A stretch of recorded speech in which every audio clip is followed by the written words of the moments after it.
Kiss of Deception by Celeste King. Sometimes all it takes is a kiss. Really? Are you offering? Oh, Roth, you wish. Don't act like you haven't dreamt of it, darling. The only thing I dream of is getting 30% off of digital products on worldsofprotheka.com. All you dream about is code YouTube30? Even after reading all that spice? That's right, big boy. The best thing about those steamy scenes is getting even more at a discount and getting it from the one place YouTube can't stop me. Well, I dream about our audience subscribing to the channel and leaving a like or a comment to let us know what they think. This is Celeste King's Kiss of Deception.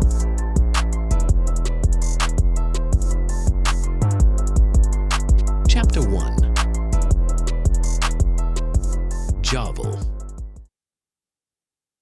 In the halls of the deceased Dark Elf's manor, the sound of footsteps reverberates. Two figures sneak through the shadows, their loot bags full, but one of them focuses on a singular mission, a ring.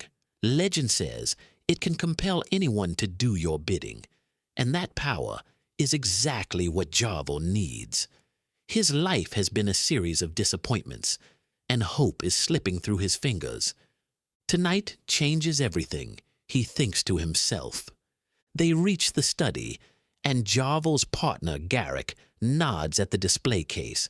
Jarvel smashes it, the glass shattering onto the floor. The ring glints on a velvet pedestal, and he snatches it up. The moment he has possession of it, he feels like he's being pulled down by a heavy weight. "What's the plan, Jarvel?" Garrick whispers, scanning the room with cautious eyes. Jarvel slips the ring onto his finger, and a strange power courses through him. "We sell the stuff to the highest bidder. Get enough gold to live the life I deserve." Garrick raises an eyebrow.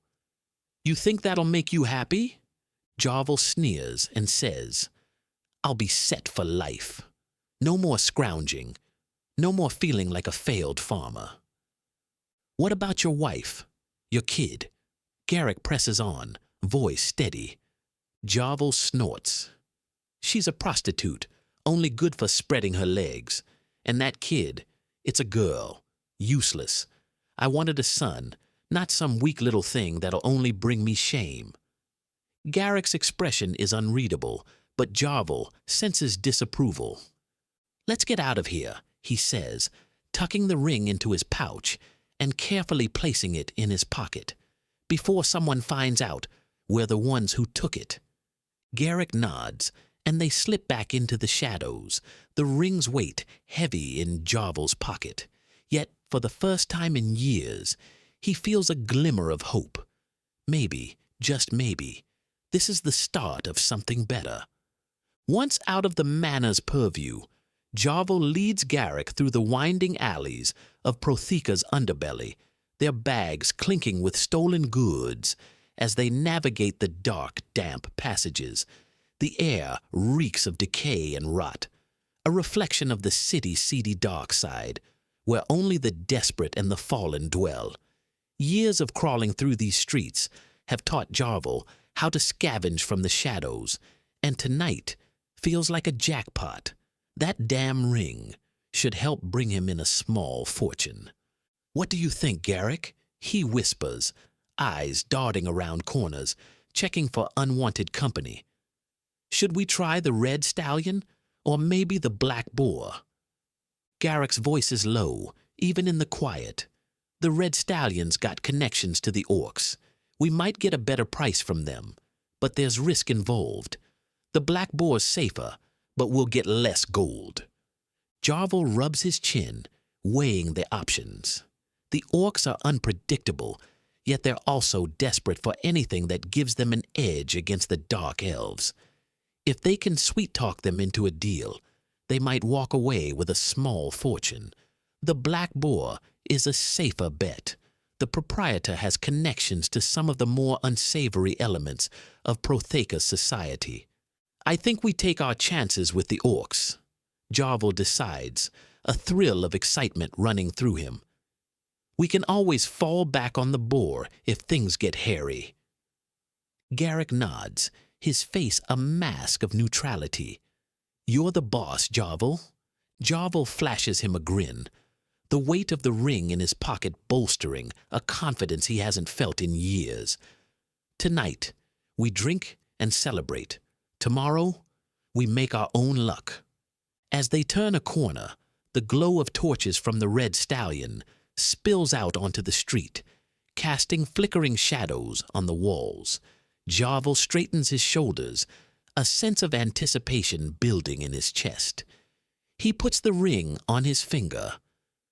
It's time to make their fortune. Jarvel strides into the red stallion, his boots thudding on the worn floorboards. The air is thick with murmurs and clinking tankards. Whispers and stares follow them, the patron's eyes drawn to Jarvel's rough, unshaven face and the scars that etch his cheeks. He has earned his reputation as a thief, and it precedes him like a dark cloud. Garrick's eyes dart around the room, his hand resting on the hilt of his sword. He is always on edge, waiting for the other shoe to drop. Jarvel gives him a sharp nod, a silent reminder to keep his wits about him. The barkeep, a gruff, burly man with a thick beard, looks up from polishing a mug. His gaze lingers on Jarvel, a calculating glint in his eye. Jarvel has done business with him before, and he knows the man is not one to be trifled with. A hint of a smile plays on Jarvel's lips as he makes his way to the bar, Garrick falling into step beside him. "What can I get you, Jarvel?" the barkeep asks, his deep voice a low rumble. "A glass of your finest whiskey," Jarvel replies, his voice low and even. "And information. I'm looking for a buyer." The barkeep's eyebrow raises, a slow, deliberate movement. "What kind of goods are you peddling?" Jarvel leans in, his voice dropping to a whisper. "Something that'll make your eyes water." The barkeep sets down the glass. "I've got a buyer lined up," he says, his voice low and deliberate. "Someone who's willing to pay top dollar for the right goods." "What kind of goods?" he asks, his eyes narrowing. The barkeep leans in, his voice dropping to a whisper. "Rare magical items, illicit contraband. You know the kind of thing." He rummages through, taking care as he pulls out a few choice pieces. A golden amulet, a pair of enchanted gloves, a small vial of dragon's breath. Impressive, but I'll need to see more before I can set up a meeting with the buyer. Jarvel nods, smiling to himself, but before he can pull out more goods, Garrick reaches into the bag and pulls out a delicate vase. "Garrick, what are you doing?" he hisses, his eyes flashing with annoyance. Garrick lights up as he holds the glittering silver vase. "This one's a gem, Jarvel. We'll get a pretty penny for it." Jarvel glares at Garrick. "Put it back," he says. "We're not selling goods at a market." Before he can return it, a hooded figure approaches.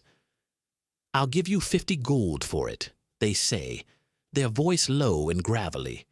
Garrick hesitates, and Jarvel steps in. "Make it 70, and it's yours."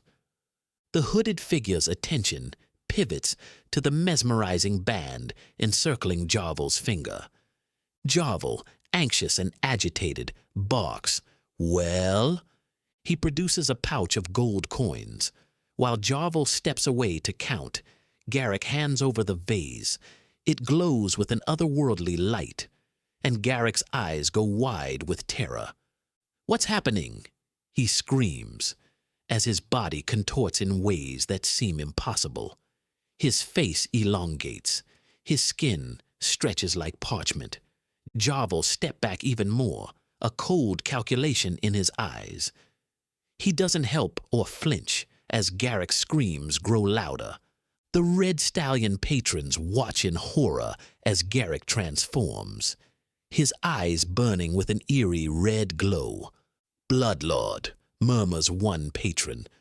"Bloodlord," another patron says, louder, jumping out of their seat. Blood Lord, several others scream.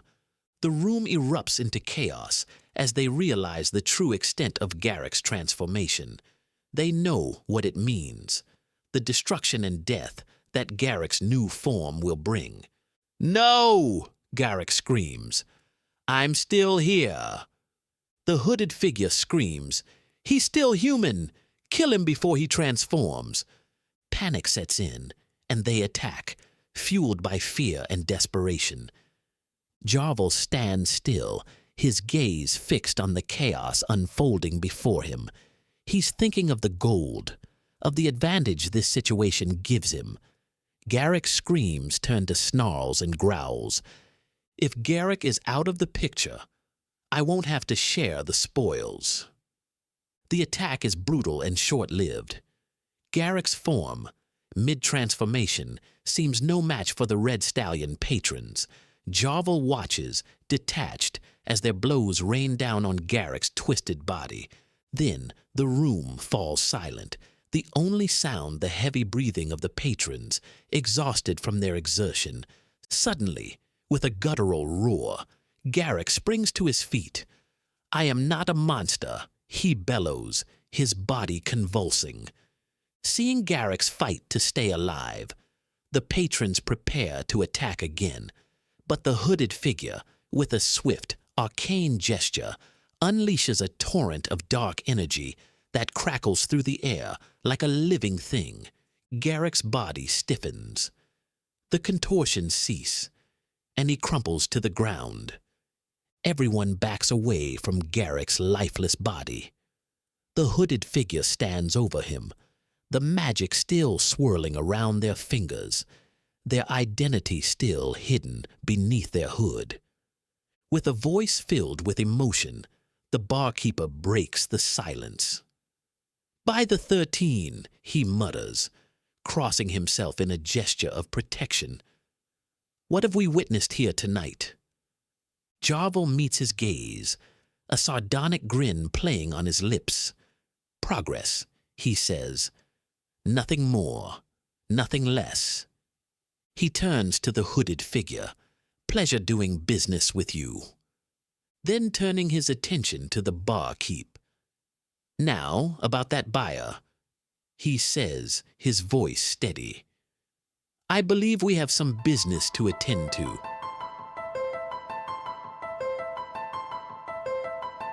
Chapter 2. Milore. As I move through the street's marketplace, the scent of roasting meat mingles with the clamor of vendors. Despite my hooded cloak, I feel 1,000 eyes watching. A dark elven woman whispers to her companion, "Have you seen anyone move like that?" I press on, my footsteps silent on the cobblestones.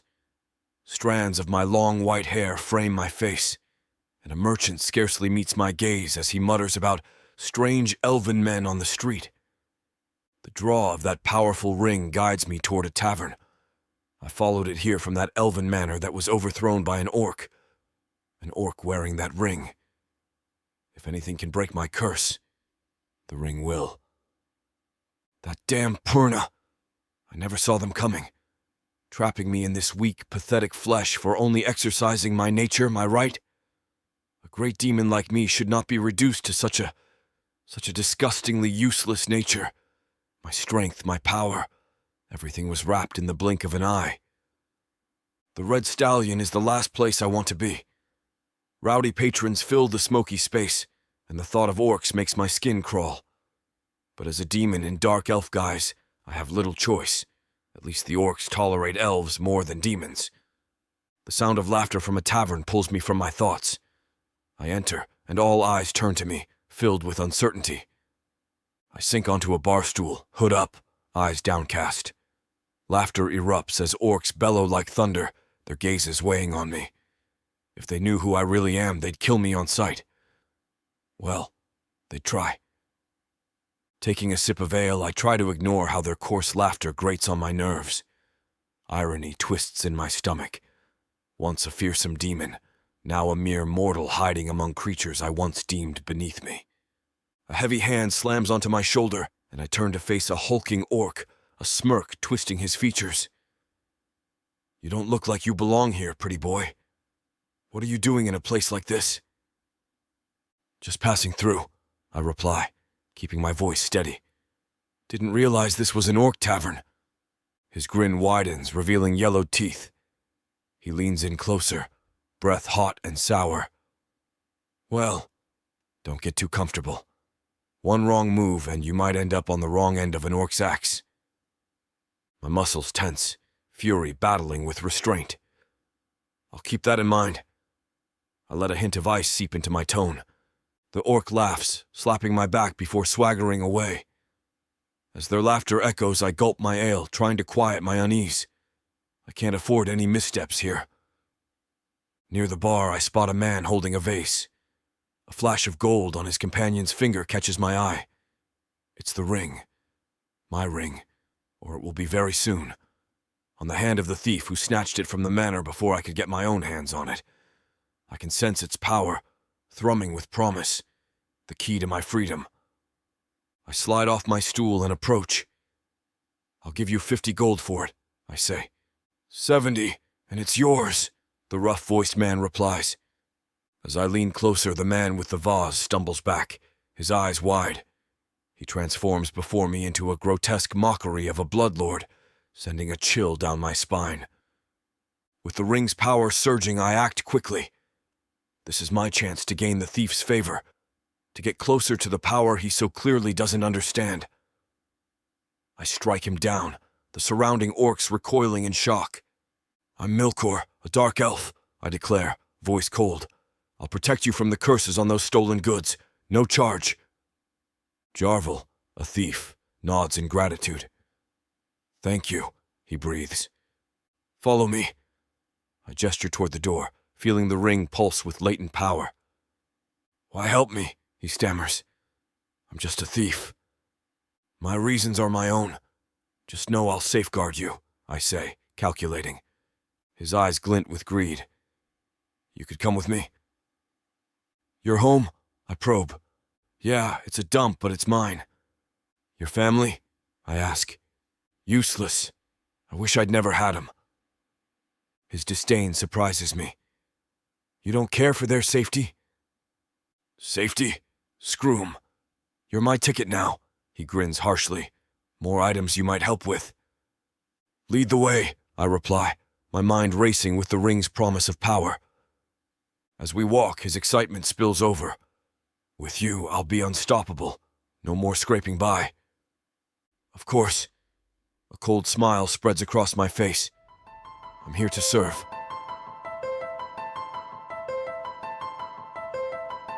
Chapter 3. Metha. The stench of rotting vegetables assaults my nostrils as I weave through the crowded market stalls, the air heavy with sweat, spices, and spilled wine. Merchants bark their wares. A sharp-tongued woman hawks overripe tomatoes, while a burly man shouts about his honeyed figs. The vibrant colours of pomegranates, honeycombs, and lush herbs vie for attention. Ahead, a vendor haggles with a customer over wrinkled citrus, their voices rising in frustration. Despite my hunger, I can't help but smile at their antics. My stomach growls, reminding me of the meagre coins jingling in my pocket. A child nearby clutches a twisted caramel stick, evoking bittersweet memories of when Corinne surprised me with similar treats. Those days feel like a lifetime ago. "Fresh bread! Get your fresh bread here." I pause, eyeing the golden loaves longingly. "How about I get a half loaf, huh?" "What's it gonna take?" "For you, pretty one, a special price." "How special?" I ask, arching an eyebrow. He leans in close, his breath hot on my ear. "Perhaps we can negotiate." I step back, my skin crawling. "I'll pass." As I turn away, I catch sight of my reflection in a polished copper pot. My hair's a mess, and there's a smudge of dirt on my cheek. Some pretty one I am. The thought makes me chuckle despite myself. An unattended fruit stand catches my eye. My fingers twitch. It would be so easy. You're better than this, a voice whispers. Am I? The memory of my Jarvel's sly grin flashes through my mind. It's not theft if they don't catch you, Mitha. I step closer, heart racing. The fruit beckons. My hand trembles. Number I jerk back, clenching my fist. I'm not a thief. I won't be. But hunger gnaws at me, and for a moment I hate myself. I shake it off. I'm not a thief. Not today. Mitha, over here! I spin around, spotting Corinne waving from a nearby alley. With her dishevelled auburn hair and kohl-rimmed eyes, a woman who is now a mere shadow of her former self. She beckons me over with a trembling hand. What are you doing here? I whisper harshly, glancing over my shoulder. If Jarvel sees you, Jarvel would have a lovely time beating his wife, and he should be back from another one of his grand adventures any day now. Keep it down, will you? Just listen. Her voice shakes as she presses the small pouch into my palm. Take this. Get something filling. Where did you... Don't ask, she snaps, the strain in her smile cracking into something more genuine at the corners. Just make it last. Before I can respond, she retreats into the shadows, her silhouette swallowed by the darkness. A heavy silence fills the air, leaving only the lingering scent of cheap perfume, a reminder of her struggles. I clutch the pouch to my chest, torn between gratitude and shame. This money. I know how she earned it, the same way she always does when her bastard husband's schemes run dry. Squaring my shoulders, I turn back to the market. At least we'll eat tonight, and maybe, just maybe, it'll be enough to keep that coward's fists at bay. For now, the weight of the coin pouch tugs at my conscience. Corinne's gaudy perfume lingers in the air, a bittersweet reminder of her sacrifice. I should feel ashamed, disgusted even. But I don't. How can I, when it's kept us alive all these years? At least her work is honest. I weave through the market, securing bread and a few bruised apples. My stomach growls, but I resist the urge to eat. I must account for every morsel at home. As I walk, memories of last week's argument with her surface, piercing through the haze of the market. Let me help, I had pleaded, the desperation creeping into my voice. I'm old enough now. We could earn twice as much. I remember the way her face had paled, as if I had struck her. Never, you hear me? Never. Why couldn't she see? It's just work. One more pair of hands to lighten the burden. But why? It's just work, isn't it? And we need the money. But then she gripped my shoulders, her eyes wild with a fear I recognised all too well. Life had shaped her into a fortress, and I was trying to break down walls she deemed necessary. It's not just work, Mitha. It's surviving, but at a cost. I felt the weight of her words settle heavily in my chest. A cost. I had witnessed the slow erosion of our lives day by day, and I was tired of watching her bear it alone. A cost I'm willing to pay, I had insisted, the defiance in my voice ringing clear. For us. Her voice had cracked, revealing a vulnerability I rarely saw. Number I won't let you. You deserve better. Better? I scoff in hindsight. Look around, Corinne. What better is there for someone like me? I wanted to scream, to shake her until she understood the truth beating in my chest. But she was being a good mother, trying to protect her daughter from the harshness of the world. If only she knew the truth about her precious Mitha. I glanced at the bustling stalls, at the hopeful faces of others around me, each one struggling for survival. If she only knew what I was capable of, what I will endure for our sake. Sacrifice was not just a choice, it was an inevitability. But to her it seemed more than that. It was an unwritten rule, her shield against a world that had already scarred her deeply. But fear won't define me. I'll carve my path, I'll survive, no matter the cost. Now, trudging home with our meagre provisions, I wonder if she'll ever see reason. It's not that I want to sell my body, but compared to Jarvel's pathetic abuse to make him feel like he's more than the rat he is, and our empty bellies, it seems a small price to pay. I've seen how the men look at me in the market. I'm not blind to my reflection. Why shouldn't I use what I have to keep us safe, to keep us fed? But Corinne refuses. Each time I bring it up, she shuts me down. Sometimes with tears, sometimes with anger, but always with that haunted look in her eyes. I don't understand her reluctance. She does it. Why can't I? After securing bread and a few bruised apples, I weave through the market once more.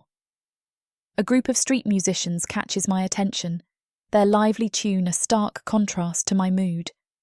For a moment I let myself get lost in the melody, my feet tapping along almost of their own accord. It's a small reprieve, but a welcome one. As I near our home, unease settles in my stomach. But then I see these stubborn wildflowers growing through the crack in the pavement. Their resilience sparks a strange hope in me. If they can thrive here, maybe I can too. One day, I'll get us out of here, with or without Corinne's blessing. And maybe, just maybe, I'll look back on these days with the wisdom of survival rather than bitterness. I push open the creaky door, muscles tensing in anticipation of Jarvel's usual barrage. Silence greets me instead. The musty air of our cramped hovel fills my lungs as I step inside. Jarvel! The word comes out soft, half hoping he won't hear. Silence. Good. Relief washes over me, followed by guilt. I shouldn't be happy about his absence, but every moment without his looming presence is a blessing. Jarvel's always been a storm of a man, unpredictable and destructive. The memory of last winter's solstice flashes through my mind. He'd stumbled home, reeking of cheap ale and fury. "Where's the damn money?" he'd bellowed. "You ladies holding out on me again?" He'd grabbed Corinne by the hair. I tried to intervene, earning a backhand that sent me sprawling. "Ungrateful little brats," he'd snarled. "I'll teach you to lie to your own blood." What followed was a nightmare of fists and screams. I shake my head, banishing the memory. My hands clench without thought. Jarvel's lessons have shaped our lives in ways I'm only beginning to understand. I move through the sparse living area. You can still smell Mom, lavender and sweat. She must have just gone to work. "Another double," I mutter, while that bastard's off chasing his next big score. My gaze falls on a crumpled parchment near Jarvel's chair. I snatch it up, deciphering his scrawl. "Big score. Manor on the hill. Easy pickings." Anger bubbles up inside me. Another foolish scheme. Another night Corinne will spend worrying. "Damn you to the depths of the abyss," I hiss, chucking the parchment into the cold hearth. The house feels different without the constant threat of Jarvel's temper. Lighter somehow. I allow myself a moment to breathe, to exist without fear. Without Dad here, the house feels lighter, but reality sets in fast. Corinne will work herself to the bone again, and when Jarvel returns empty-handed, his rage will be twice as potent. I move to the tiny kitchen, determined to have a hot meal waiting for Corinne. As I rummage through our meagre pantry, my fingers brush against a loose floorboard. Beneath it lies my secret stash, a few coins, a map, and a worn pamphlet about apprenticeships in the capital city. My heart quickens at the thought of the life that awaits beyond these suffocating walls. I've been counting the days, watching guard rotations, memorizing merchant caravan schedules. Soon I'll have enough saved. Soon I'll make my move. There must be more to life than this endless cycle of fear and want, and I'm determined to find it.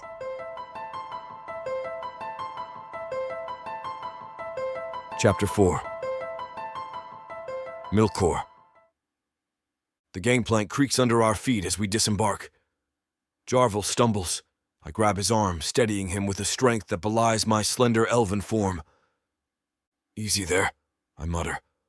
Wouldn't want you face-planting before we even reach solid ground. Jarvel grunts, shrugging off my grip. I'm fine, just need to get my land legs back. The docks bustle with activity. Sailors haul crates, merchants hawk wares, and the air reeks of fish and sweat. It's a far cry from the realms I once called home, but there's a raw energy here that stirs something primal within me. So, I say, matching Jarvil's loping stride as we weave through the crowd. Home sweet home, eh? He snorts, a grin breaking the surface for a moment. Sweet ain't exactly the word I'd use, but I've got coin now. So yeah, home. And the wife? Bet she'll be thrilled to see you. His smirk falters, shadows flickering over his features. Corrine? She better be. No more shaking her ass for coin. Not with what I've scored today. I arch an eyebrow, intrigued. That bothers you? Her work? Course it does, he snaps, irritation rippling through his words. The hard edge to his voice carries a tone I recognize, control masked as concern. A man don't want his woman spreading her legs for other blokes. I study him, noting the way his fingers tap against the worn hilt of his dagger, as if to secure his hold over her, over their circumstances. Even if it kept food on the table? Jarvil's tempered facade cracks, annoyance flooding his features. You think I like it? I worked my ass off so she wouldn't have to do that. There's an almost desperate need to justify himself, a reflex born from the resentments of his past. His voice raises a hair, and I can sense the mounting pressure beneath it. Just beneath his harsh words lies a wounded boy, a man shaped by years of deprivation, by a life in which he felt powerless. His early struggles forged him into a controller, yet the control he exerts comes not from strength, but from a desperate fear of losing the last fragments of what he perceives as his legacy. I keep my tone light to mask the weight of this revelation. Just asking. Different customs where I'm from. But this only seems to provoke him further. You don't get it. She's mine. She was supposed to help me build something real. Not this bull. He waves his hand around, showing the rundown surroundings that mirror how their marriage has fallen apart. I thought once we settled down, she'd want... Want what? I interject, curiosity piquing. To trade one prison for another? Jarvil's scowl deepens, but there's a flicker of uncertainty in his eyes, a brief reckoning of the truth he can't fully face. Years of chasing a dream that feels more like a con when confronted by the reality before him. A wife so weary, bearing scars that tell of battles lost in the shadows of their home. What if she had her own ambitions? What then, Jarvel? Would you crush them too? He grunts and we continue walking. As we plunge deeper into the city, the buoyant energy of the docks gives way to a staler atmosphere. The crowd thins, replaced by the shadows of dilapidated buildings leaning in, their faces grimy and uninviting. The air grows heavier, the stench of refuse and unwashed bodies suffocating as we slow our pace. Charming neighborhood, I say, trying to lift the mood, but it barely registers with him. As we approach the tenement, Jarvil's expression darkens further. The joy of the day's haul drains from his features, replaced by a mix of embarrassment and irritation. Home, sweet home, he mutters bitterly, a frown settling on his lips as he surveys the peeling walls and broken shutters. The door creaks open, revealing a dim, musty interior steeped in shadows. Jarvel steps inside, his shoulders taut, a stark contrast to the man who had walked with pride moments ago. You coming in or what? I hesitate, weighing my options. The ring's power pulses, a siren song I can't ignore. But there's something else, a whiff of potential. It's faint, almost undetectable, but unmistakable to my demonic senses. After you, I say, flashing a smile that doesn't quite reach my eyes. Jarvel grunts, disappearing into the gloom. I follow, my elven form gliding silently across the threshold. The stench of fear hits me before I even see her. Corrine stands frozen in the dim hallway, eyes wide and trembling like a deer caught in a hunter's sights. Her gaze flicks between Jarvel and me, like a cornered animal searching for escape. "Jarvel, you're back?"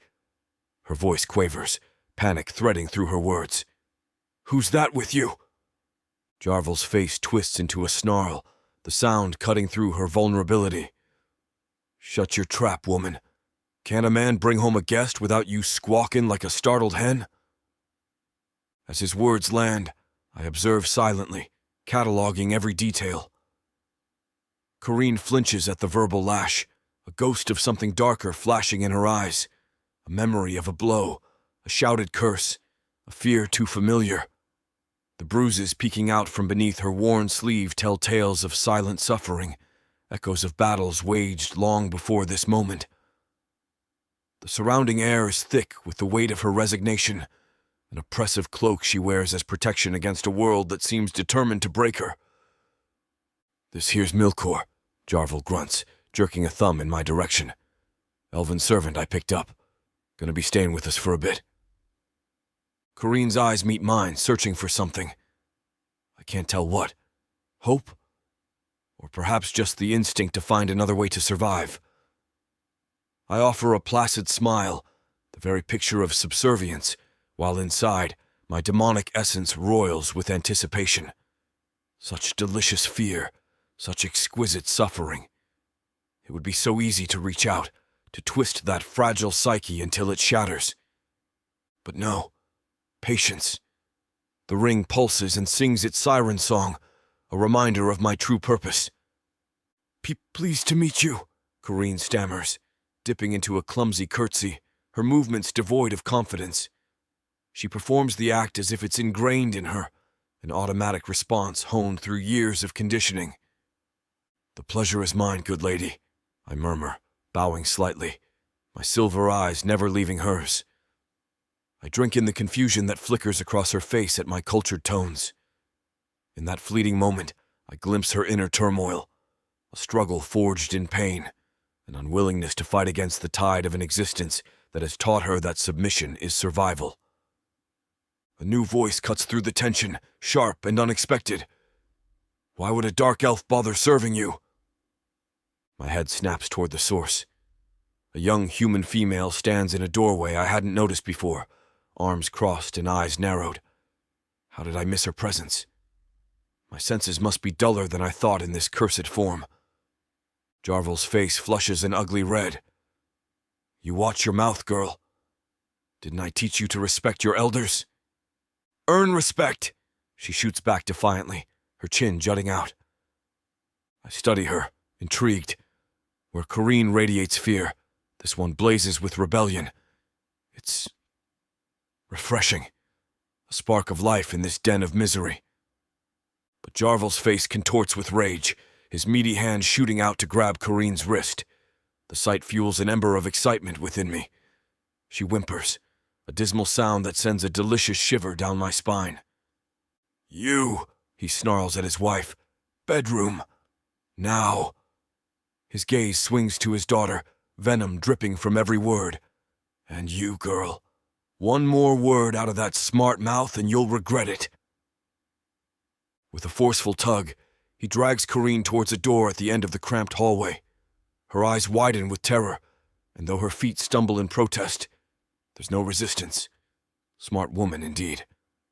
The door slams behind them, a finality that reverberates in the stillness left behind. I turn to the girl, curiosity peaking as a sheen of confusion crosses her face. "Well now, that was quite the family reunion."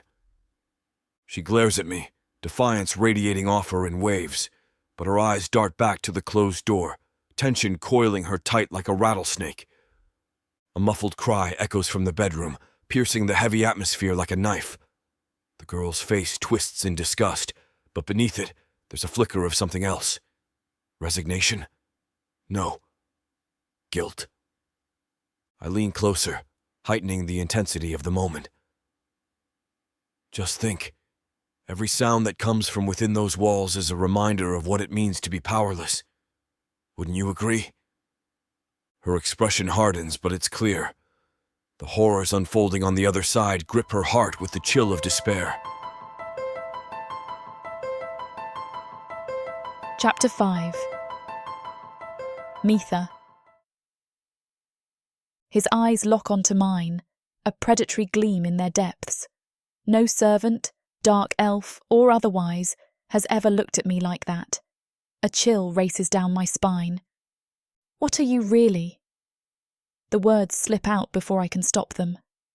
A slow smile spreads across his face, revealing teeth too sharp to be natural. Perceptive little thing, aren't you? I'm not little. I refuse to be intimidated. You didn't answer my question. He steps closer, the air around him crackling with energy.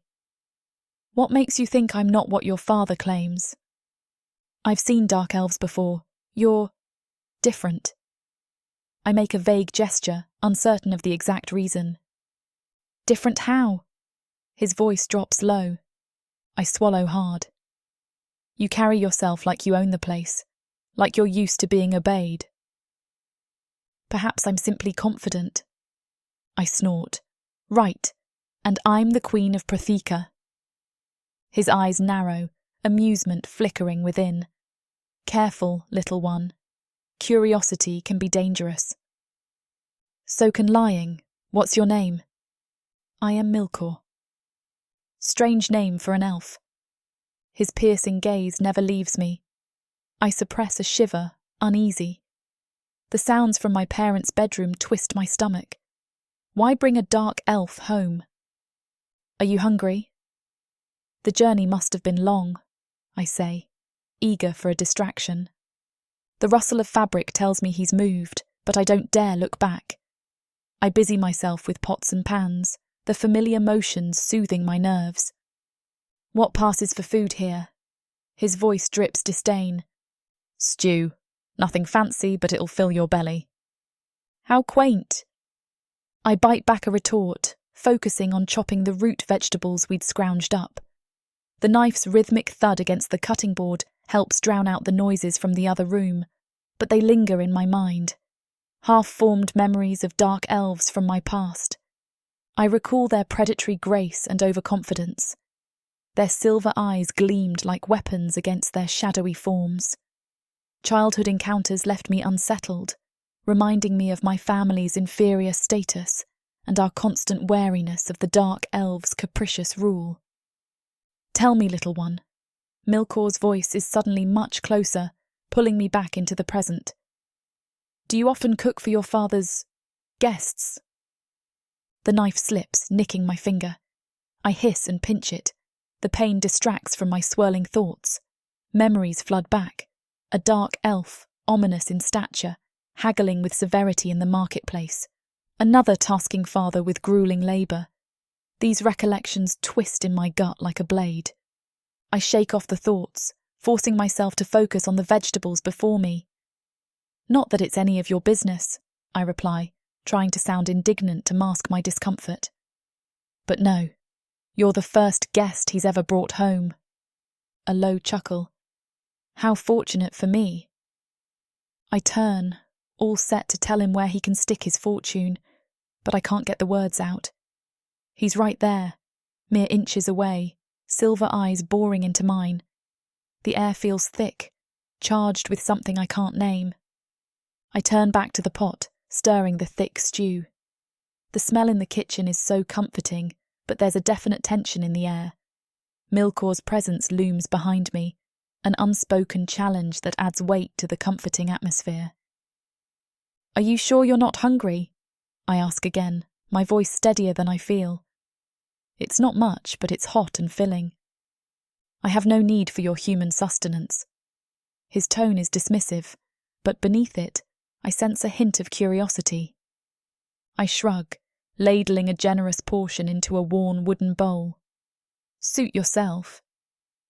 As I set the bowl on the table, steam rises in lazy curls, carrying the rich scent of the stew between us.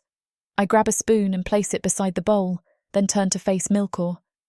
Milore narrows his eyes, glancing from me to the food. What game are you playing? No game, just common courtesy. I clean up, aware of his gaze on my back, tension stretching between us. Then the scrape of wood piques my attention. Milore settles at the table, spoon in hand. He takes a bite, surprise flickering across his face. It's not poisoned, I quip. He shoots me a look that would terrify most, but I'm beyond caring at this point. I'm well aware, little one. Your pitiful human concoctions couldn't harm me if you tried. I settle into the chair across from Milore, my elbows resting on the worn wooden table. The aroma of the stew wafts around us, a subtle reminder of home even as our conversation grows more charged. His silver eyes flick downward, lingering on my form for a heartbeat too long. A smirk tugs at my lips, but I school my features. So, the mighty dark elf isn't above base instincts after all. Interesting. His gaze snaps back to mine. A flash of something. Anger? Embarrassment? Crossing his face before it smooths into that infuriating mask of indifference. Despite his words, he takes another bite, and another.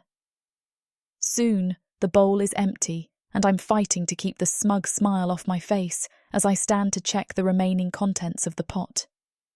The scrape of wood against stone signals Milore's departure from the table. I keep my eyes fixed on the pot, pretending to be absorbed in stirring the remnants of the stew. My skin prickles with awareness as he approaches, his presence a tangible force at my back. "Allow me," he murmurs, his voice a low rumble that sends shivers down my spine. I turn, ready with a sharp retort, but the words die on my lips. Milore looms over me, his broad chest mere inches from my face. The empty bowl dangles from his long fingers, a flimsy excuse for his proximity. My breath catches in my throat. This close, I can see the faint shimmer of magic that clings to his skin like a second aura. It's mesmerizing, drawing me in despite my better judgment. "I can manage," I say, my voice embarrassingly breathy. I reach for the bowl, desperate for something to do with my hands. Our fingers brush as he relinquishes the dish. A jolt of electricity races up my arm, and I almost drop the bowl. Milore's eyes widen a bit, a flicker of surprise crossing his features before he schools them back into that infuriating mask of indifference. "Clumsy little thing, aren't you?" he says, but there's no bite to his words. If anything, he sounds intrigued. I scowl, turning to deposit the bowl in the washing basin with more force than necessary. "I told you I'm not little." A low chuckle rumbles through the air. "No," he agrees, his gaze raking over my form in a way that sends heat pooling in my belly. "I suppose you're not." I grip the edge of the basin, my knuckles turning white. Milore hasn't moved, his body a solid wall of heat at my back. There's this electric feeling in the air between us I can sense, even if I can't explain it. "Was there something else you needed?" I ask, proud of how steady my voice sounds. "You sure you don't want more?" I ask, my tone innocent. A dangerous glint appears in Milore's narrowed eyes. "Don't push your luck, girl." His proximity sends my senses into overdrive. The shimmering aura I noticed earlier intensifies, pulsing with an otherworldly energy that sets my teeth on edge. No dark elf I've ever encountered has radiated such raw power. What is he? My eyes narrow as I study his face, searching for any telltale signs of his true nature. The sharp angles of his features seem to shift, like smoke caught in a breeze. It's mesmerizing and terrifying all at once. Before I can voice my suspicions, heavy footsteps from the bedroom shatter the moment. My father's gruff voice precedes him, and I realise with a start that I had forgotten about the activities going on in there. My cheeks burn at the memory of those sounds, grateful for Milore's distracting presence. The air ripples with energy. The sound of heavy footsteps jolts me. My father, Jarvel, stumbles in, face flushed, evidence of earlier distractions clear. "That took longer than usual," I mutter, disgust seeping into my voice. Behind me, Milcore's low chuckle sends chills down my spine. I catch his smirk, a first-time humour in this chaos. Jarvel eyes us, gauging the dark elf. "Watch your tongue, girl," he snarls. Milcore's presence cools the air, forcing Jarvel to reconsider. Jarvel steps forward, authority contested. "Everything all right here?" Milcore's voice is smooth yet dangerous. My father pales at the unexpected challenge. "Of course," he mutters, eyes downcast, bravado fading. "Just family matters." There is a hint of embarrassment in his tone, but the underlying anger that he struggles to keep in check overshadows it. Yet Jarvel's eyes flick back to Milcore, wariness still lingering in their depths. "And who exactly are you, elf?" he asks, the challenge in his voice not hiding the slight tremor. "Merely a confident servant," Milcore replies, amusement glinting. Jarvel bristles as tension rises. I step between them, protective yet resentful of Milcore's magnetism. "Both of you, cool it," I say firmly. The thick, heavy silence hangs as I hope neither will cross the line. Chapter 6. Milcore. The scent of wildflowers and resilience clinging to Mitha teases my senses, an intoxicating blend. Humans usually don't intrigue me, but Mitha is an exception. Her fiery defiance draws me in, surprising and alluring. I watch her move about the kitchen, the subtle lift of her chin when her father addresses her, a silent challenge that I'm eager to see her fulfill. The stew simmers gently, its aroma mingling with hers, creating a scent that's uniquely hers. I find myself reluctant to move away. Clearing my bowl is just an excuse to remain in her orbit. She glances up, her eyes meeting mine, and there's a knowing glint suggesting she sees through my ruse. I'm drawn to the sway of her hips, each step a testament to the untamed sensuality she wears like a second skin. Her fingers stir the pot with a rhythm that echoes in my chest, a drumbeat my demonic heart unwittingly follows. Every move she makes is a dance for me, though she seems blissfully unaware of its effect. The curve of her waist, the swell of her bosom, the cascade of her hair. It's as if she spun from desire, a siren's call to any creature with a pulse. She's young, untouched by time, and unaware of the power she wields over everyone, especially me. At her age, naivety is a shield, but not for Mitha. She's unlike any other. She catches me watching, and for a moment the world stands still. Her dark, fathomless eyes hold mine, a flicker of awareness surprising me. Could she be more astute than I presumed? The moment shatters as Jarvel's heavy footsteps echo through the dwelling. Disappointment curls in my gut, an unwelcome serpentine twinge. I've faced countless enemies, yet none unsettle me like this crude human. Mitha's gaze darts from mine to her father, her fiery defiance dimming as she dons her mask of a dutiful daughter, a transformation I recognize all too well. "That took longer than usual," she murmurs, her voice low, a hint of derision lacing her words. I smirk, the corners of my mouth turning up in rare amusement. Whatever this is, we're both players now, and I'm intent on savoring every moment. "Milcore, you're with me tonight.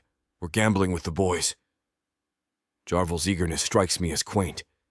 I raise an eyebrow, a silent query. Jarvel's eyes tighten, misinterpreting my pause as hesitance. "Is that an order?" I inquire, my tone a blend of depth and amusement. He grunts, a crude affirmation. "You're in my employ now, elf. You go where I go." I nod, my grace hiding my true self. "As you wish." An evening with Jarvel is distasteful, yet it furthers my goal. The ring binding me is a chain I plan to shatter, even if it means enduring a human diversion.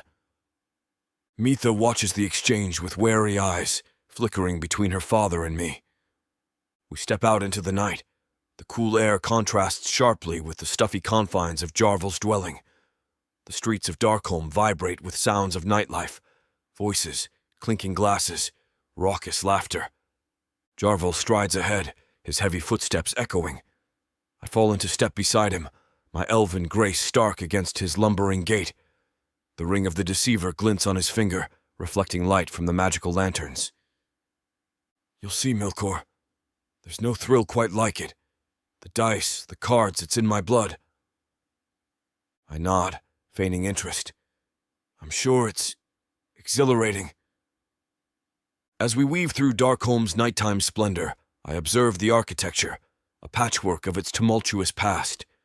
Squat dwarven stone buildings huddle next to wooden ones, while occasional elven arches punctuate the rugged human settlement. We pass street performers, their music haunting. For a moment I'm transported back to a time before my fall. I suppress the memory, focusing on the task at hand.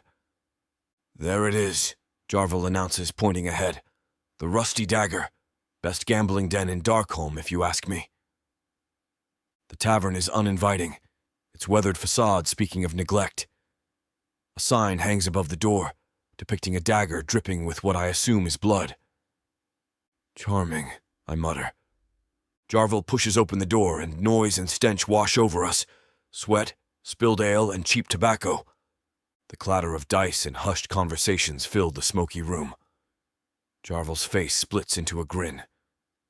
Welcome to paradise, Milore. Let's see if that elven luck of yours is good for something, eh? I nod, my eyes scanning the room, assessing threats and opportunities. The night is young, and the game is about to begin, in more ways than one. We find an empty table, and Jarvel dives into the game. I stand beside him, arms crossed, a silent sentinel amidst the chaos. The humans are oblivious to the true nature of the creature among them, their eyes clouded by greed. The clatter of dice hits the table like a hailstorm, sharp against the tavern's roar. Jarvel's eyes light up, his grin widening as the pile of coins grows. 7, the croupier calls, and Jarvel whoops in triumph. I smirk, my gaze fixed on the ring on Jarvel's grubby finger. To the untrained eye, it's a gaudy trinket, but to me it pulses with otherworldly energy. The ring of the deceiver lives up to its name with every roll. Jarvel leans back, scooping up his winnings. Seems like Lady Lux fancies me tonight, he chuckles, glancing my way. Hey, Milore? You're my good luck charm. I grunt in response. If only he knew the true source of his luck. A burly man across the table slams his fist down, rattling glasses. No one's that lucky, he slurs, pointing at Jarvel. You're cheating. The accusation hangs thick in the smoky air. I tense, ready to intervene. The last thing I need is for Jarvel to lose the ring in a brawl.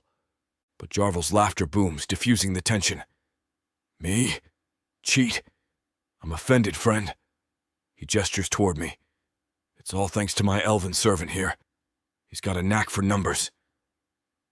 The man's bloodshot eyes swivel to me, suspicion etched in his face. Is that so? I nod, maintaining my stoic facade. Let them think what they will. I'm not here to make friends. I'm here for the ring, and nothing else matters.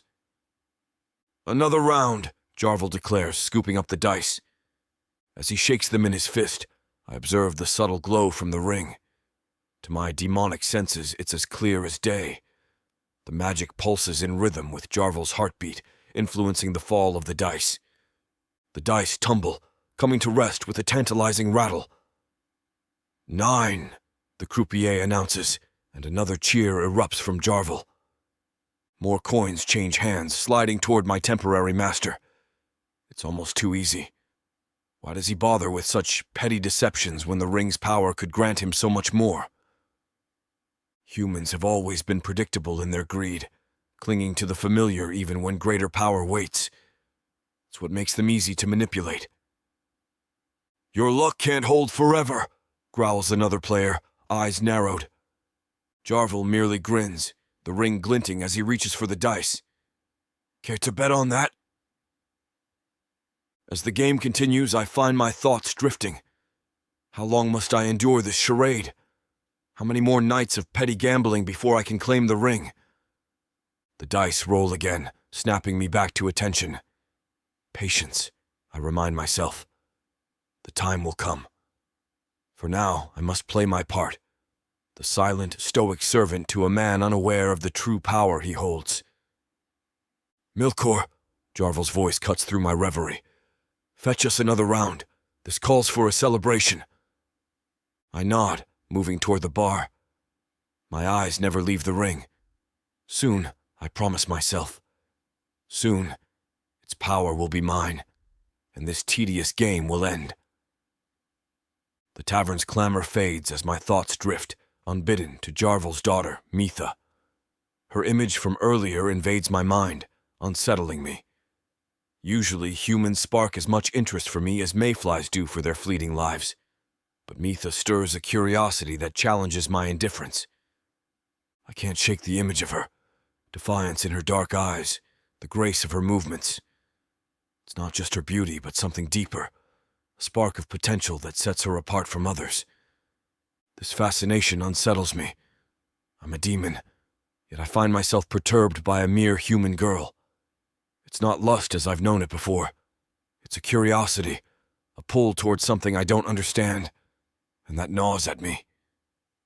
Jarvel's hearty laugh jolts me from my contemplation.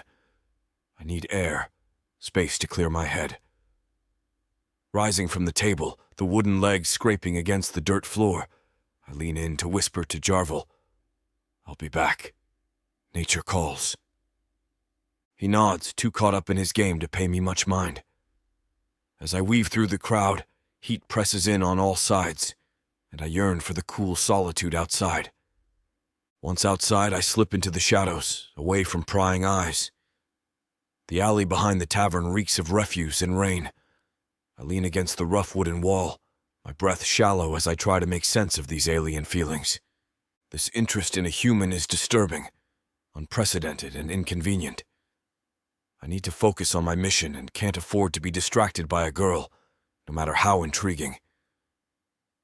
With eyes shut, I attempt to dismiss Mitha from my thoughts, but her fiery gaze and knowing smirk haunt me. It's not desire, but deep curiosity, an inexplicable draw to something I've never known. Imagining her standing before me, her defiance melting into desire, I can almost feel her body against mine, her lips against my skin. The thought ignites my long-suppressed urges. If you want to know what happens next, it's too spicy for YouTube. Instead, find the unabridged version of this audiobook on worldsofprotheka.com and use code YouTube30 for 30% off of this story and any other digital product. Let's return to the story. Casting one last look at the starless heavens, I pull myself together and head back to the tavern. To the game and the ring, for now. This pull toward Mitha must not derail my schemes. I am a demon. I do not fall prey to the transient charm of human existence. Chapter 7. Milore. As I make my way through the boisterous din of the tavern, the noise fades into a faint hum, overshadowed by the captivating image of Mitha that consumes my thoughts. Her form, a mesmerizing interplay of darkness and poise, lingers in my mind, branded there with an intensity that refuses to wane. As my daydream dissipates, Jarvel's visage, a canvas of fury with its blotchy hues, is what I see first. His frown, etched deeply and ominously, resembles a brewing storm, poised to unleash its fury. His hand, robust and rough-hewn, clutches the dice with a force that seems likely to shatter the delicate bones within his grasp, his veins protruding like cords against the tense surface of his skin. "Took your sweet time, didn't you?" he grumbles, his eyes darting between the dice and the dwindling pile of coins before him. "Couldn't hold it in, eh?" I offer him a nonchalant shrug, the ghost of a smirk playing on my lips. "A man has needs," I reply, my voice low and even. Jarvel snorts, casting the dice across the table. They clatter and roll, landing on a loss. He curses under his breath, pushing back from the table. We're done here. Let's head back to my damn wife and daughter. As we navigate through the throngs of revelers, Jarvel's muttered complaints about his luck drone on beside me. I barely listen, my mind tangled in the intoxicating scent of Mitha that still clings to my skin. The thought of her, so fiery and defiant, ignites a longing within me, a hunger that mere physical release could never sate. As we exit the tavern, I observe Jarvel closely. His shoulders are hunched, his gait unsteady. The stench of fear and desperation clings to him like a second skin. It's a scent I know well, one that often precedes acts of great cruelty. Stepping outside, the cool night air brushes against my skin, a refreshing contrast to the warmth and chaos inside. The raucous laughter and clinking of tankards quickly fade, swallowed by the oppressive silence that envelops us. Jarvel's grumblings about his losses fade into a dull murmur, like echoes from a dream. "You're in deep, aren't you?" I prod, curious to see how he'll react. Jarvel's head snaps up, his eyes narrowing. "What's it to you?" he snarls, but beneath the bravado I sense a tremor of panic. "Just making conversation," I reply smoothly. "Seems like you've got more riding on this than a few coins." He lets out a harsh laugh, the sound grating against the night air. "You don't know the half of it. Those bitches at home, they don't understand. A man's got to make something of himself in this world." I can see it now, the layers of his motivation peeling away. Jarvel's not just cruel. He's terrified. Terrified of insignificance, of being seen as weak. His brutality is a shield, a desperate attempt to assert control over a world that's slipping through his fingers. Pathetic. "And what happens if you can't pay your debts?" I ask, though I already know the answer. Jarvel's face pales, his swagger faltering for a moment.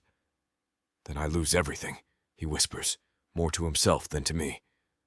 "My home, my reputation, damn, maybe even my life." As we near his home, Jarvel's demeanor hardens again, the vulnerability disappearing behind a mask of anger. I know now that what awaits inside isn't just a domestic dispute, but a powder keg of desperation and rage. The pieces are falling into place, and I find myself oddly excited to see how this human drama will unfold. After all, desperation often leads to the most intriguing outcomes. As we approach the ramshackle dwelling, the stark difference in ambience hits me. The flickering light from within casts a weak glow, a timid beacon against the enveloping darkness. It's an unsettling silence here, the kind that wraps you in an uneasy shroud. Shadows loom larger than life, and the air is thick with the weight of unspoken fears. Jarvel shoves the door open, the hinges creaking in protest. The sound pierces the stillness, a stark reminder of the life waiting inside. "Jarvel!" Corinne's voice trembles slightly, betraying her fear. "What have you done now?" Jarvel's face contorts, a mix of anger and shame. "I've brought us a solution," he slurs, gesturing sloppily towards me.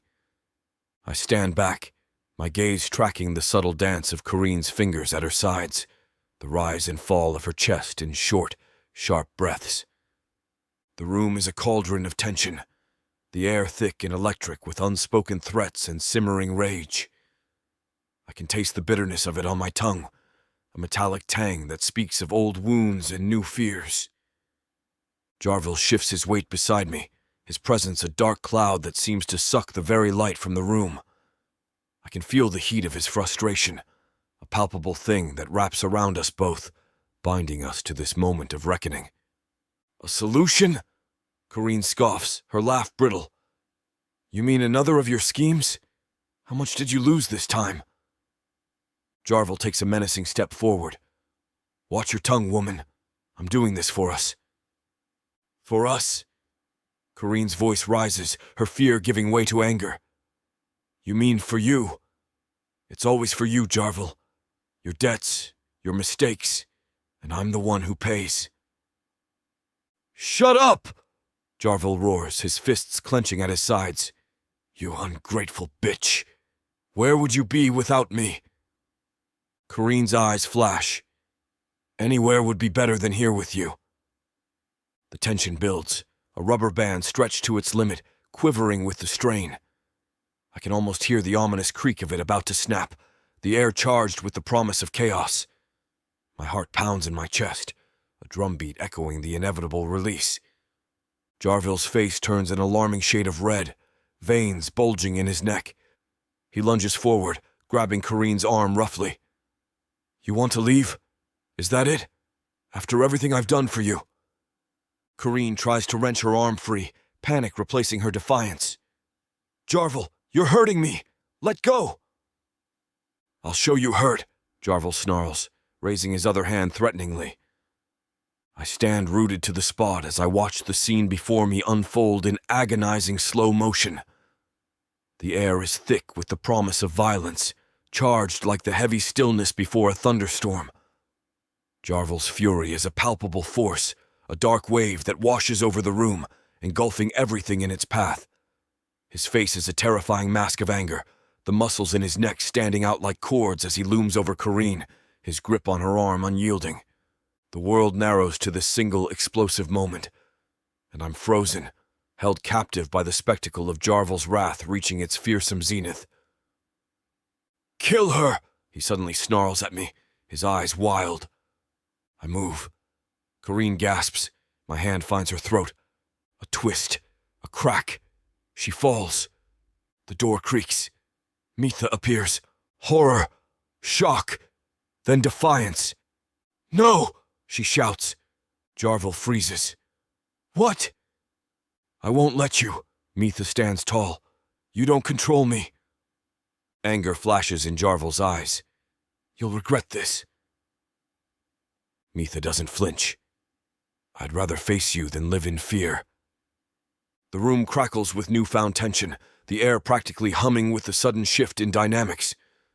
My heart hammers in my chest as I take in the scene. Jarville's rage is a palpable force, Mitha's defiance a beacon of challenge, and Kareen's lifeless body a stark reminder of the stakes. The world I knew moments ago has irrevocably changed. My senses are heightened, every detail etched with crystal clarity. The weight of my actions, the shock in Mitha's eyes, the stillness of Kareen. It's as if we're all suspended in time, pieces on a chessboard awaiting the next move that will determine our fates. Chapter 8. Mitha. Kareen lies crumpled on the floor, her radiant eyes now vacant, staring off into nothing. That grace, once fluid and mesmerizing, is replaced by a grotesque stillness. Blood pools beneath her, staining the floor with the grim finality of her demise. A sudden noise startles me, a rat scurrying across the floor, its tail dragging through the blood. I lurch forward, kicking at it instinctively. The creature squeals and darts away, leaving tiny red footprints in its wake. The sight makes my stomach heave. In Protheka, life is a fragile thread, easily snapped by the whims of those in power. My mother's thread, once vibrant and full of hope, now lies severed at my feet. The weight of this truth threatens to crush me. I blink rapidly, struggling to clear my vision as memories surge. Her dreams of being a healer, of using her empathy to help others. But in Protheka, dreams are luxuries few can afford. I knew the risks of her life as a flesh entertainer. I knew it could end like this. Yet seeing her robbed of her essence devastates me. Suddenly a memory flickers, a hushed conversation with Jarville just days ago, his rough voice filled with a smouldering anger. This is how it works, Mitha. Sacrifice is necessary. Our survival depends on it. His words echo in my mind, a haunting reminder of the reality we live in, where life can be traded like currency. And then another memory, my mother's voice, soft but determined. In this world, Mitha, even love can be a weapon. Be careful who you trust. Her words, once cryptic, now ring with painful clarity. Trust, I realise, is as rare and precious as magic in our cruel reality. I swallow hard against the scream clawing at my throat. The taste of bile is acrid, tainting my tongue. Death has always haunted our doorsteps, especially in her line of work. But nothing prepared me for this. My mother, a shadow of herself, lying cold and alone. My breath accelerates, each inhale sharp and ragged. The room tilts, spinning around me. Familiar artifacts mock me, the faded tapestries, the rickety chair, the cracked mirror, unchanged yet irrevocably altered by this moment. A wooden box catches my eye, the one that holds every coin she saved, each hard-earned through nights of degradation. Its presence feels like a taunt, a painful reminder of plans for a different life. I lunge for it, my fingers closing around its edges. With a scream of anguish, I hurl it against the wall. It shatters, coins spilling across the floor like droplets of blood. Then a shadow stirs, pulling my gaze. Milore stands there, an otherworldly calm around him, surveying the scene with chilling indifference. His silver eyes, void of warmth, send shivers down my spine. He's not just an elf. There's something darker, something primal swirling beneath his surface. My stomach churns, bile rises, the room spins faster.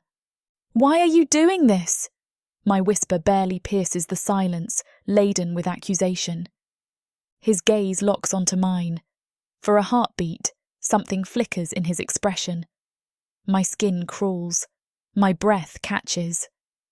"There is a new power in your father," he says, the smooth detachment of his voice sending ice through my veins.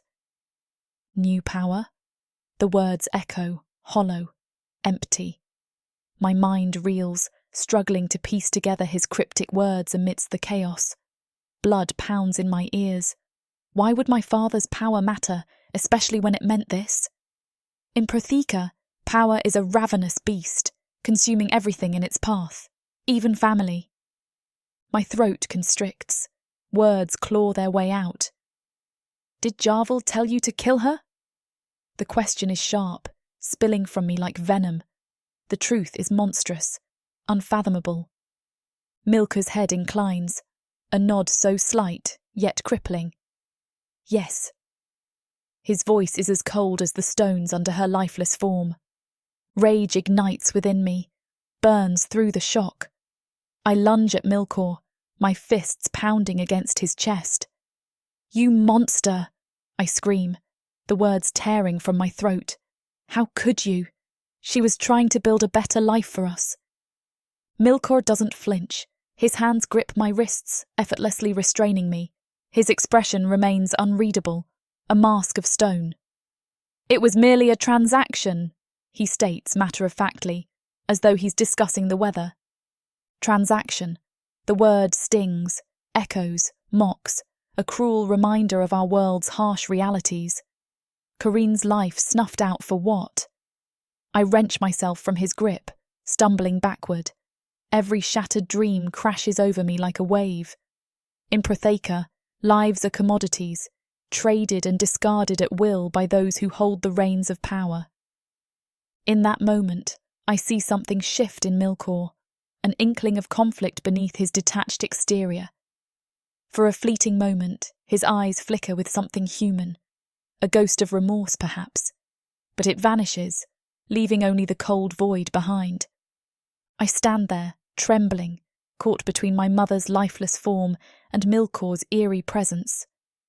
My gaze darts around the room, searching for a weapon, an escape, anything. I vow silently that her dreams will not die with her. No matter the price, I will escape this nightmare. In a world where power corrupts and betrayal is currency, I'll forge my own path, even if it means burning everything else to the ground.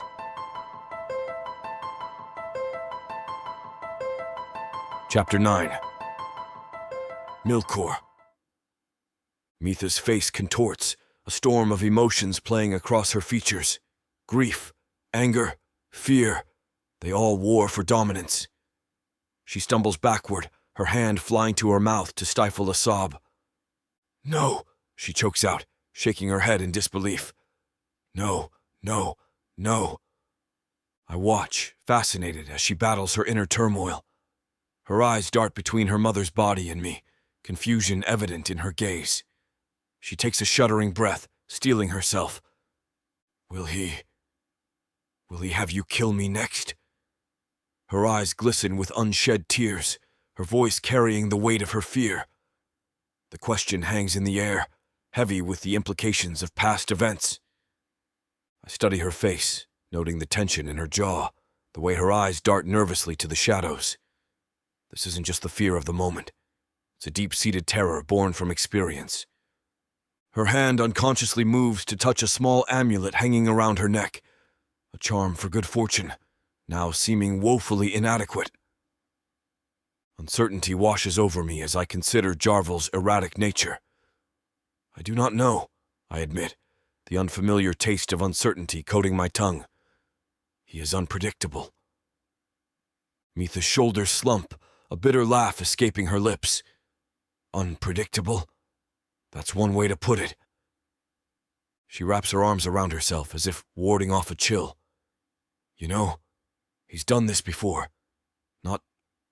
Not killing, but getting rid of people. I remain silent, allowing her to continue.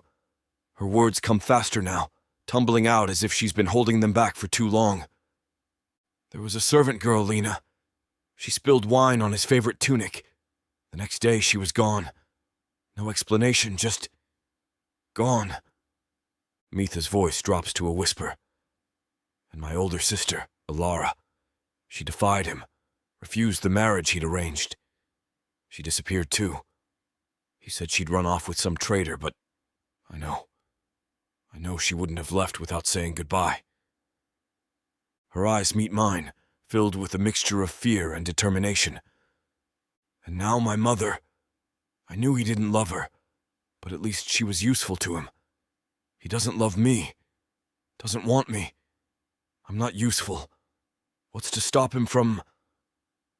She trails off, unable to finish the thought. I watch as she battles her inner turmoil, her grief and fear warring with a desperate need for connection, for something to anchor her in this moment of upheaval.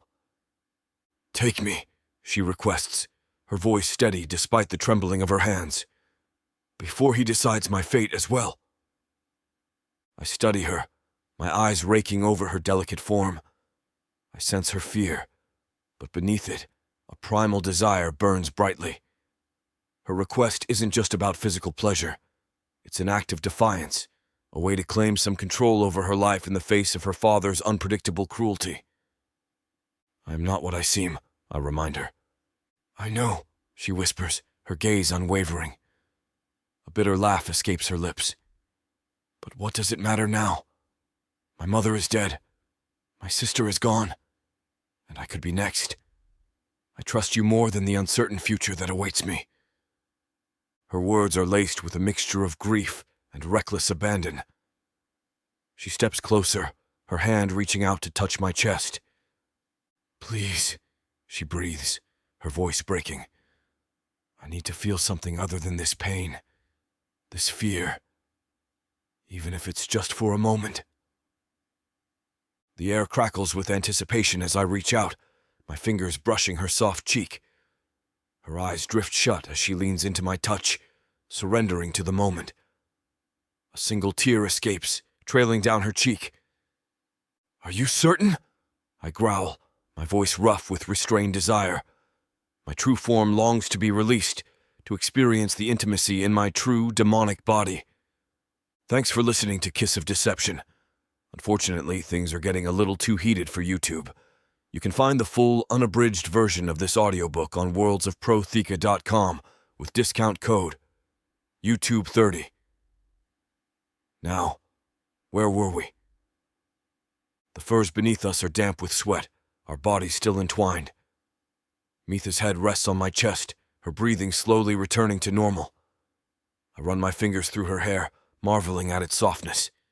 Such a stark contrast to the harshness of her life. What happens now? She whispers, her voice barely audible.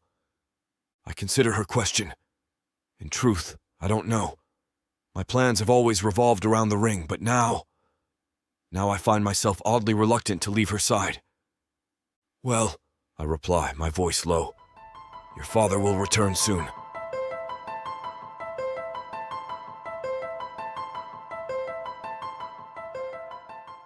In a world of elves, demons, and liches.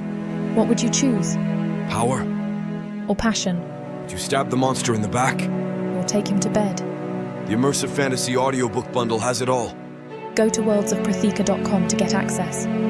Use code YouTube30 to get an additional 30% off. Protheka's magic is eternal. Audio bundles will make it immersive.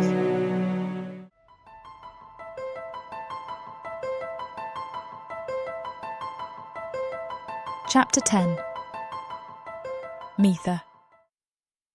Jarvel's heavy footsteps echo through our small dwelling, accompanied by giggling, a woman's voice. Where's that useless elf? Jarvel's slurred words reach me before I see him. I rise from the floor where I'd been curled up, my body aching from hours of sobbing.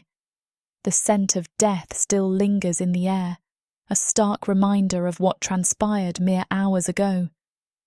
My mother's face flashes before my eyes, her kind smile, now forever silenced. The ache in my chest threatens to consume me. How can the world keep turning when she's gone? The grief is a physical weight, pressing down on me, making each breath a struggle. But as Jarvel's drunken voice cuts through my sorrow, that crushing sadness begins to shift. A spark of anger ignites in my gut, growing hotter with each passing moment. He's gone, I manage to croak out. Jarvel stumbles into view, dragging a woman behind him. Her gaudy makeup and revealing clothes leave little doubt about her profession. My stomach churns. Good riddance, he grunts.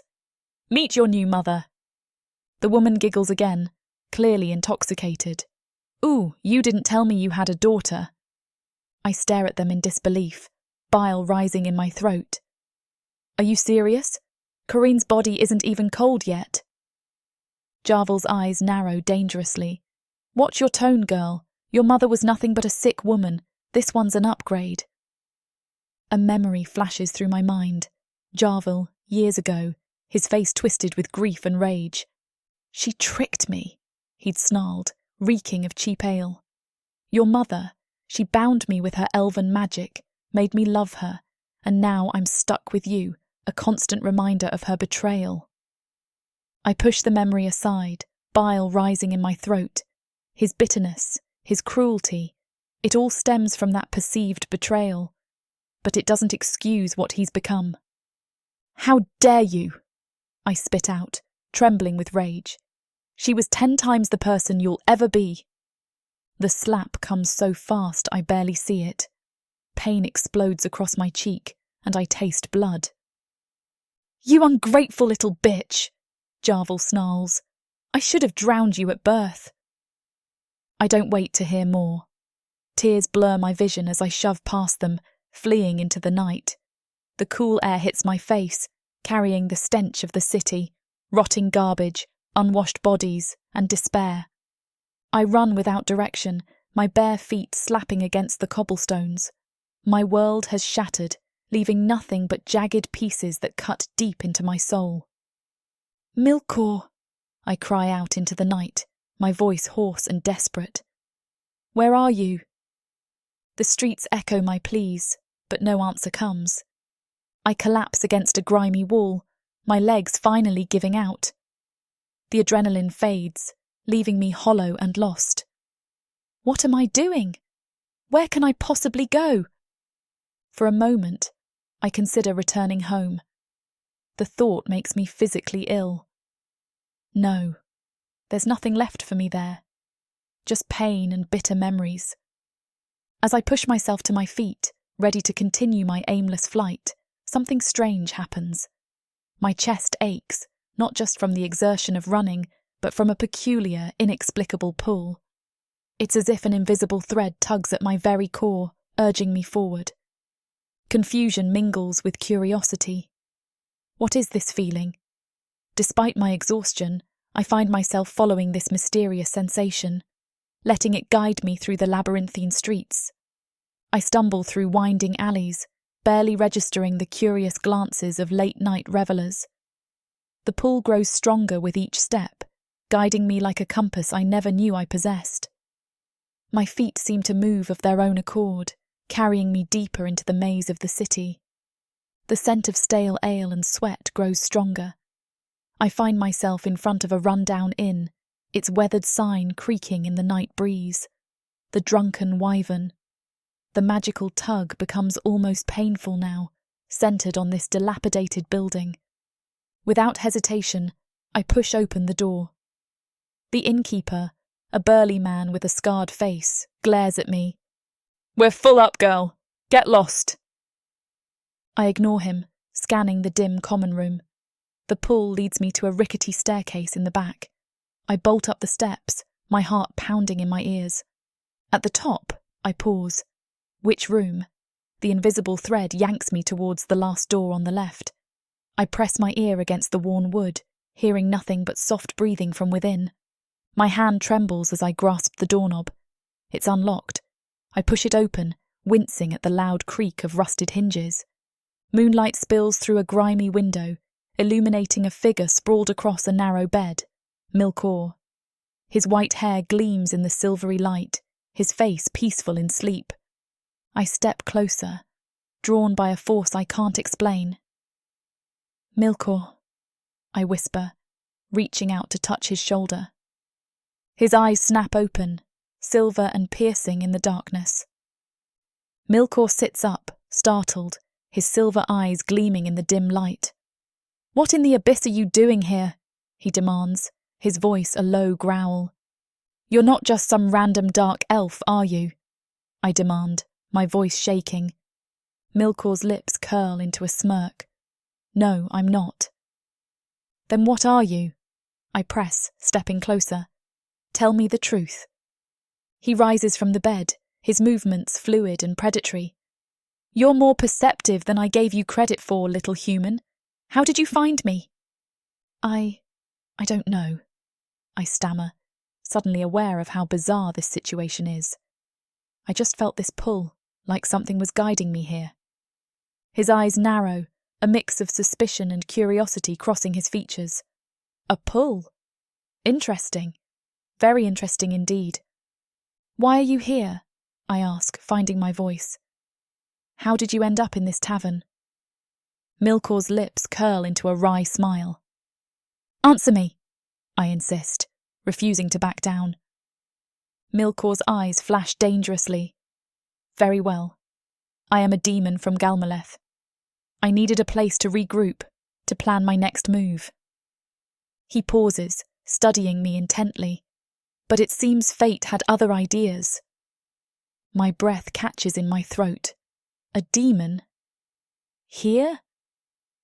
"How is that possible?" I whisper. "I was cursed," he growls, pacing the room, "trapped in this pathetic dark elf form by a Perna." "Your curse," I whisper, remembering his earlier words. "Is it connected to why I felt drawn here?" "Perhaps." I watch him, fascinated and terrified. "But why are you here? With my father?" Milore stops, fixing me with an intense stare. "Your father possesses something I need, a ring of great power." "The one he stole," I realise aloud. He nods. "It may be the key to breaking my curse." I swallow hard, processing this information. A demon. A cursed demon. Right here in front of me. "What now?" I ask, my voice barely audible. Milore's lips curve into a wicked grin. "Now, little human, things get interesting." My heart races as I process Milore's words. A demon, a cursed ring, my father's newfound power. It's all too much. "The ring," I whisper. "What exactly can it do?" Milore's silver eyes gleam in the dim light. "It's called the Ring of the Deceiver, an ancient artifact of immense power, created by a sorcerer known only as the Deceiver." "What kind of power?" I press.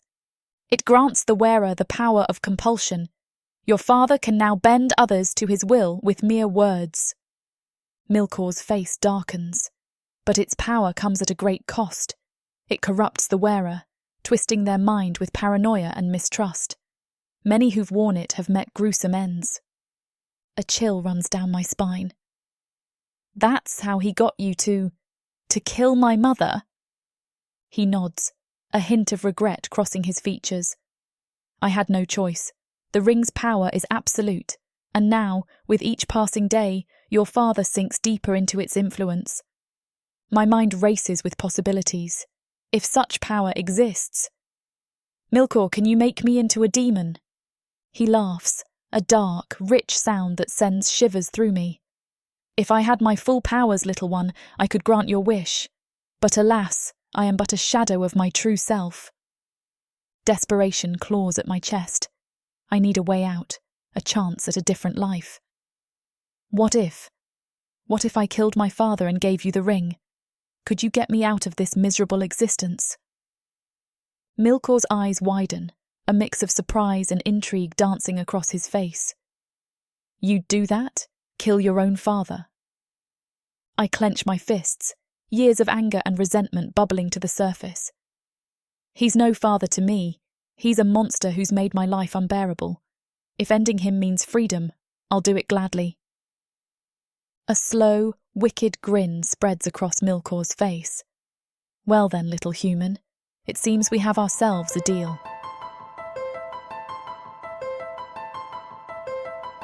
Chapter 11. Milcore. Kill her father. Get the ring. It's a deal. I chuckle at her fiery spirit. My eyes roam her curves, barely concealed by her thin dress. She approaches, her scent alluring. Suddenly, her eyes widen. I follow her gaze, noticing the sheets slipped low on my hips. Oh, she breathes. The air thickens with tension. I can hear her heart racing, see the flush creeping up her neck. It would be so easy to reach out, pull her onto the bed. But no. Business first. See something you like? I tease, unable to resist. Mitha swallows hard. Cat got your tongue? I smirk, enjoying her flustered state. She shakes her head, visibly trying to regain her composure. We should discuss the plan. Of course. I pat the bed beside me. Have a seat. We've got a murder to plot. Mitha hesitates, her eyes darting between my face and the empty space next to me. The conflict is written all over her face, desire warring with caution. I can't, she begins. Can't what? I ask. Focus. She touches the thin sheet on the bed. Until that moment, I hadn't realized I'd been utilizing it as a shield. Well, I begin. Let's eliminate the distractions so we can focus on the plan. I toss the sheet aside, bearing myself completely.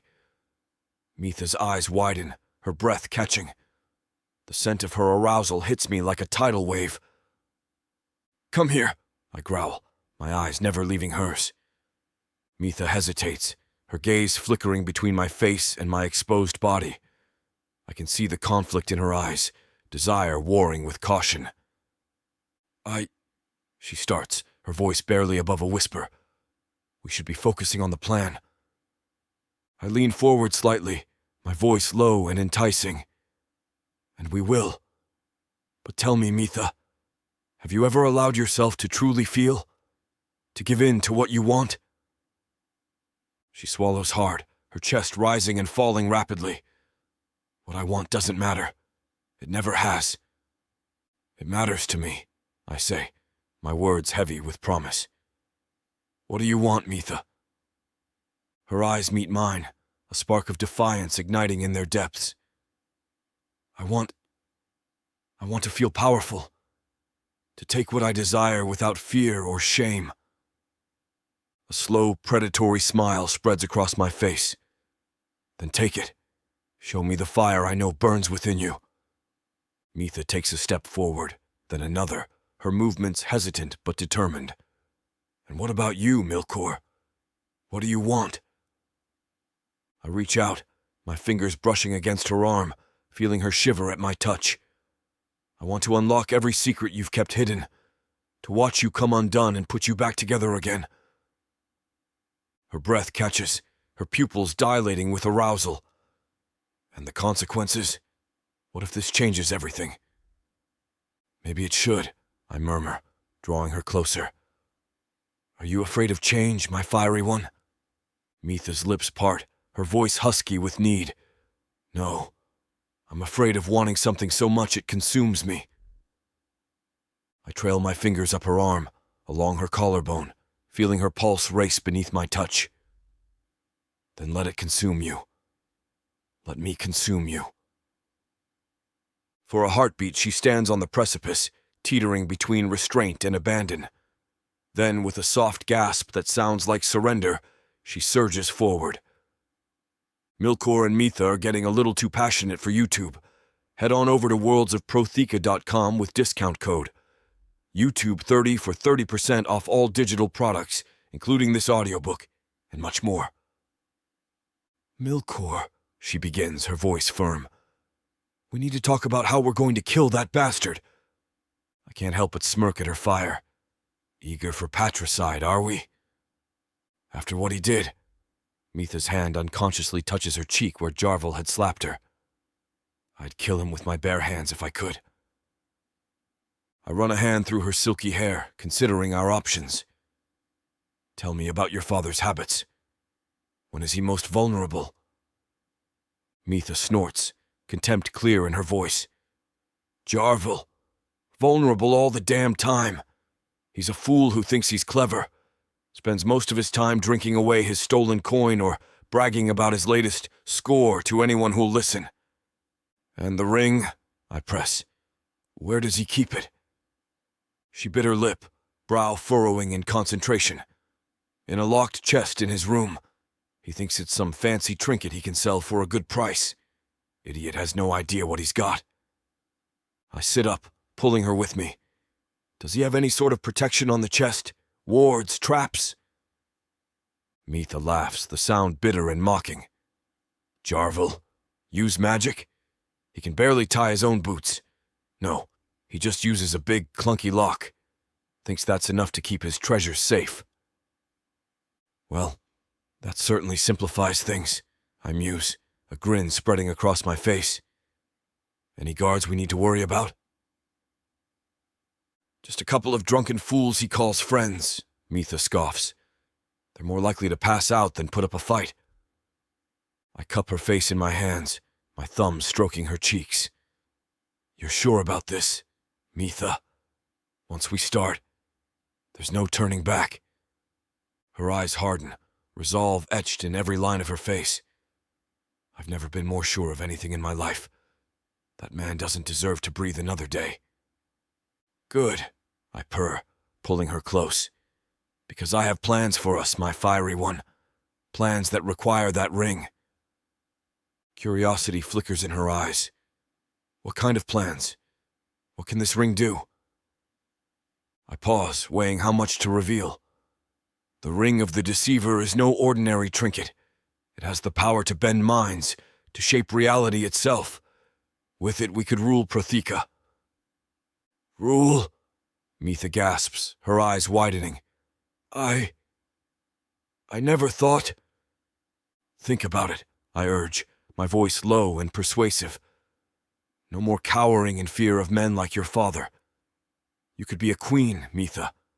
We could reshape this world as we see fit. I can see the idea taking root in her mind, the possibilities unfurling before her. A slow, wicked smile spreads across her face. A queen, she repeats, tasting the word. I like the sound of that. Then let's make it happen, I say, matching her grin. When do we strike? Mitha's eyes glint with malicious glee. Tomorrow night. Jarvel always drinks himself into a stupor on Thursday. It'll be almost too easy. Perfect, I growl, already anticipating our victory. We'll need to gather a few supplies. Anything that might be useful in subduing those guards of his, just in case.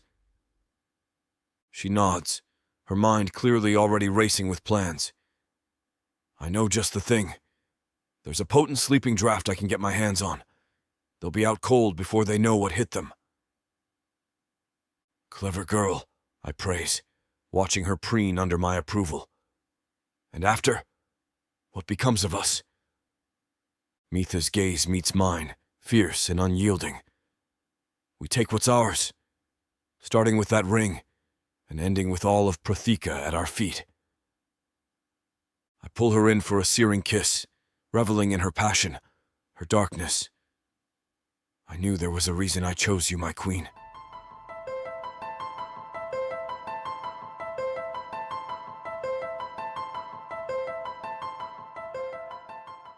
From the depths of the darkness of Protheka, Or clawing up from the realms of fantasy.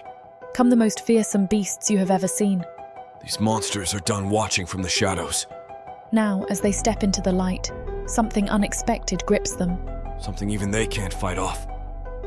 Love, Vampires, demons, dark elves, gods.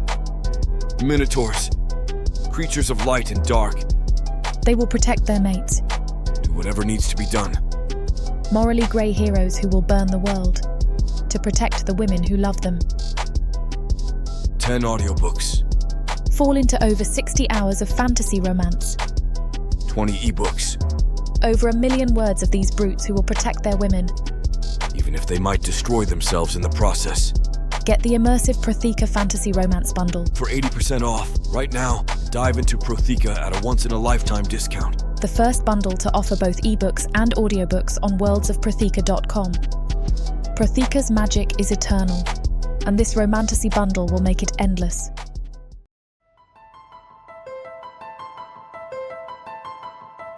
Chapter 12. Mitha. The sheets cling to my sweat-slicked skin as I roll onto my side, facing Milore. His silver eyes gleam in the dim candlelight, otherworldly and alluring. My heart still races from our passionate encounter, but curiosity burns even hotter within me. I study Milore's elven features in the candlelight, noticing a new vulnerability. I wonder if it's the lingering effects of our intimacy or the burden of his hidden truths. I sense a chance, a crack in his armour. "Tell me about the curse," I whisper, trailing my fingers along his ashen chest. "How did you end up trapped in this form?" Milore's jaw clenches, surprise and wariness flashing in his eyes. For a moment I think he'll refuse, retreating behind his walls of sarcasm and deflection. But then he sighs, a sound of resignation and relief.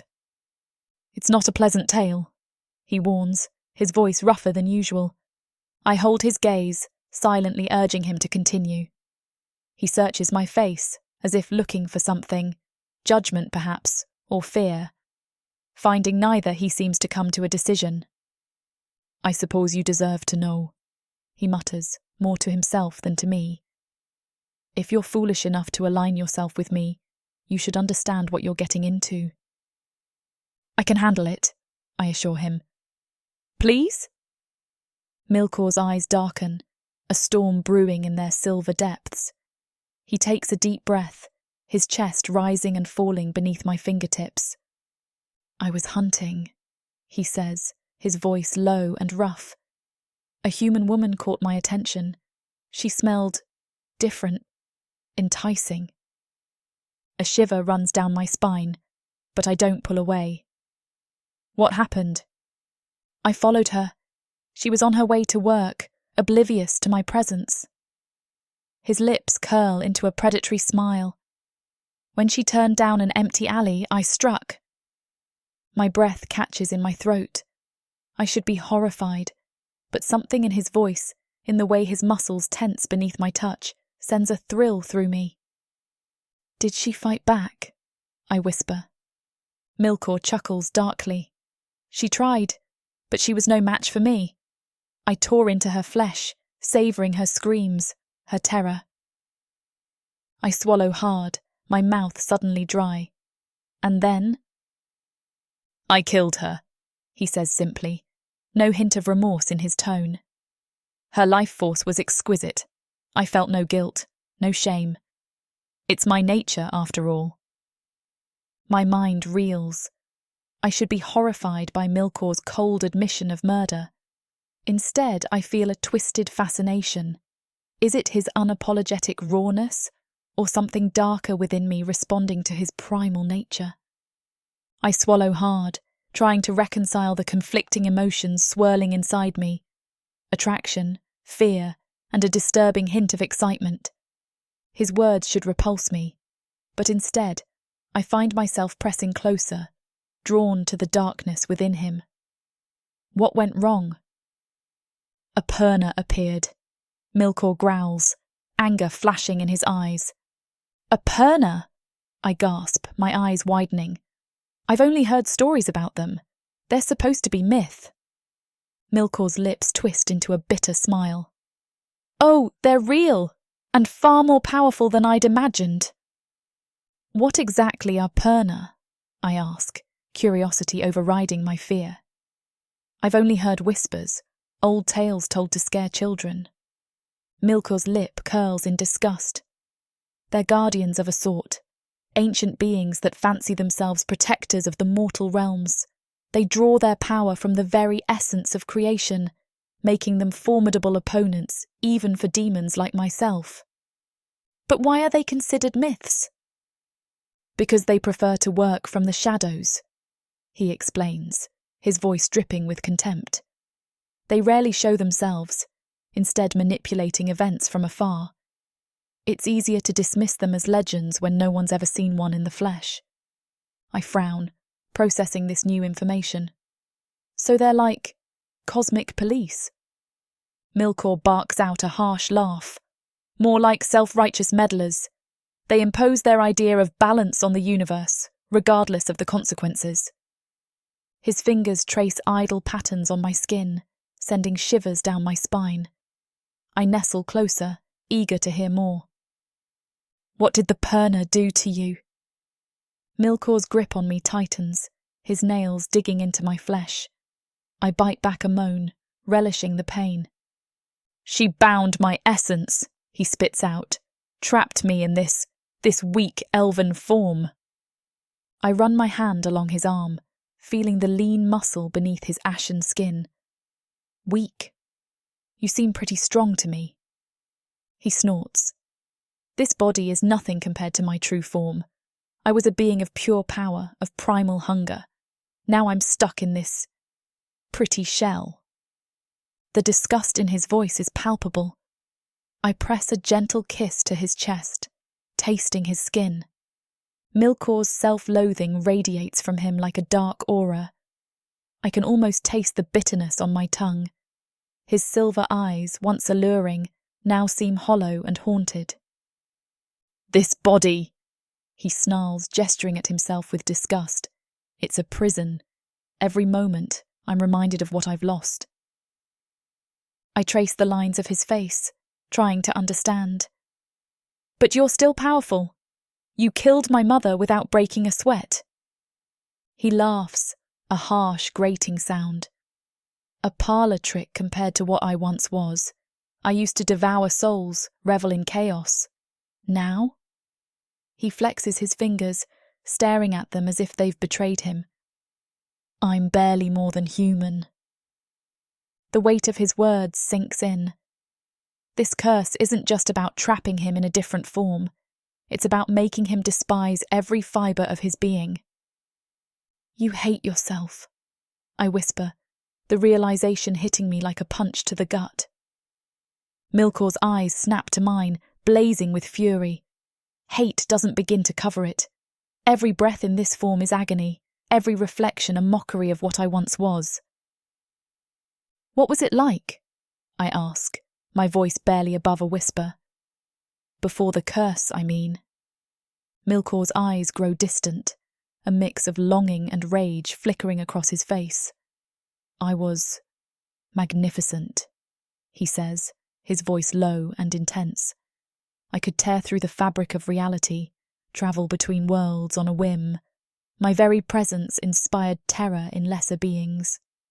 He flexes his fingers again. I could manipulate the essence of life itself, drain entire cities of their vitality with a mere thought. Now? He scoffs. I can barely muster enough power to light a candle without exhausting myself. I shiver, both awed and terrified by the picture he paints. And the Perna took all that away. In an instant, he snarls, his grip on me tightening painfully. I sit up, the sheet falling away as I face him. But you're still you inside, aren't you? Your essence, your demonness, it's still there. He reaches out, cupping my face with a gentleness that belies his words. You don't understand, little human. This body, this curse, it's changing me, making me weak, making me feel. The disgust in his voice when he says feel sends a chill down my spine. I lean into his touch, trying to offer comfort I'm not sure he wants. Is that why you agreed to help me? I ask, my voice barely above a whisper. To try and reclaim some of your old power. Milore's hand drops away, leaving my skin cold. Perhaps, or perhaps I'm just desperate for any shred of my former glory. You hate it that much? I ask softly. Milore's silver eyes flash with barely contained rage. Elves are delicate creatures, all beauty and no substance. I'm a demon. I should inspire terror, not admiration. I can't help but smirk at that. Well, you certainly inspired something in me. He growls, rolling me onto my back and pinning me beneath him. Don't tease me, little one. You have no idea what I'm capable of, even in this form.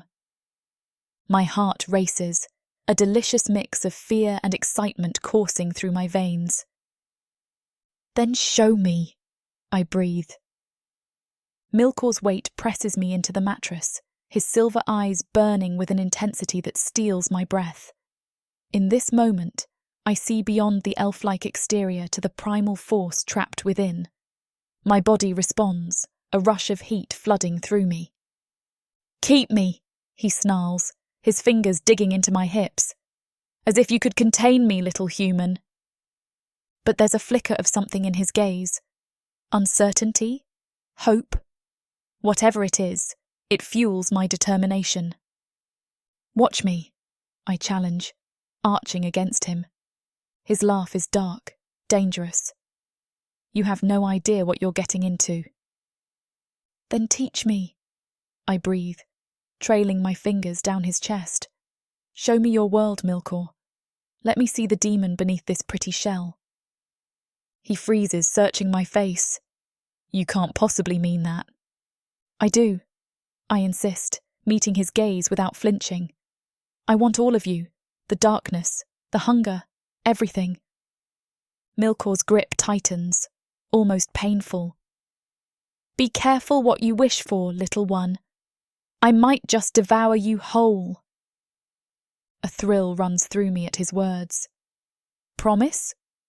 He growls, low and feral, before claiming my mouth in a searing kiss. I taste blood, mine or his, I'm not sure, and it only inflames me further. When we break apart, both panting, I cup his face in my hands. My mind races, trying to process everything he's told me. A part of me is terrified, of what he was, of what he's capable of. But another part, a part I'm only just beginning to understand, is drawn to his raw power and darkness. I search his silver eyes, seeing the pain, the loneliness, and the barely contained rage swirling within them. And beneath it all, a flicker of something else. Hope, perhaps, or a desperate need for acceptance. In that moment, I make a decision that will change everything. I may not fully understand what I'm getting myself into, but I know I can't walk away. Not now. Not when I've seen the vulnerability beneath his monstrous exterior. I'm not afraid of you, Milore, I say, my voice steady despite the pounding of my heart.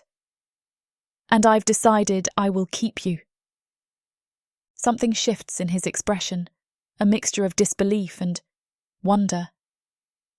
You're either very brave or very foolish, he murmurs. I consider his words, weighing the danger against the inexplicable pull I feel towards him. Maybe both, I admit with a grin. But I know what I want. And that's you, demon, elf, or whatever comes in between. Milore studies me for a long moment, his silver eyes unreadable. I hold my breath, wondering if I've overstepped, if I've misread the situation entirely. Then slowly, a smirk tugs at his lips. Well then, little human, I suppose you'd better hold on tight. His words send a thrill through me, a mixture of excitement and fear that I'm quickly becoming addicted to. I nod, tightening my grip on him. Whatever comes next, I'm ready.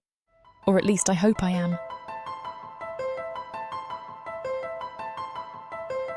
Chapter 13. Milore. Sorry to interrupt. Things are getting too hot and heavy for YouTube. You can find all the juicy details on worldsofprotheka.com with discount code YouTube30 for 30% off all digital products, including this audiobook. We lay there in silence, our bodies slick with sweat, our hearts beating in sync.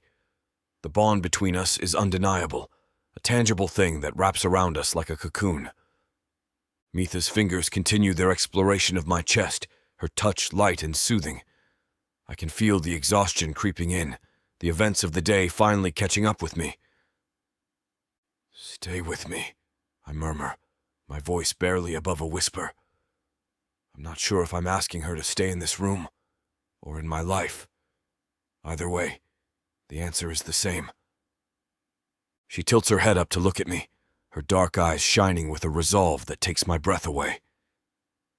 I told you I'm keeping you, she promises, sealing her vow with a soft, lingering kiss. Chapter 14. Mitha. The door creaks open, and I freeze. Milore's hand on my back urges me forward into the dim interior of my childhood home. The stench hits me first, copper and bile. What had happened here? Jarvel? My voice quavers, betraying the mixture of anticipation and dread churning in my gut. A wet, gurgling sound answers from the kitchen. I round the corner and stop short. Jarvel sprawls on the floor, blood pooling beneath him, remnants of a violent confrontation etched into his features. His eyes roll wildly, landing on me with a flicker of recognition. You, he chokes out. Seeing the gaping wound across his abdomen, my mind races. What happened? His lips move, but only a raspy wheezy escapes. Milore's low voice rumbles behind me. You said there was a woman. Then he turns his gaze to my father. You should have been more cautious, Jarvel, Milore murmured, his silver eyes scanning the room, seeking out the source of the violence. Where is she? Jarvel's gaze darts to the bedroom door, hanging slightly ajar. Understanding dawns. She did this to you? I ask, unable to keep the hint of satisfaction from my tone. My father manages a weak nod, his face contorting in pain and fury. As I lean closer, my voice drops to a whisper. Good. The metallic tang in the air fuels my resolve. I rise, my gaze hardening, as I see a candlestick in the kitchen. My fingers wrap around it, a silent promise of retribution. Approaching the bedroom door, each step is deliberate. I sense Milore following close behind. The door creaks under my touch, revealing a sight that sets my blood boiling. There she is, the woman my father brought home, her back to me as she greedily fills a bag with his stolen fortune. Her tattered clothing suggests desperation.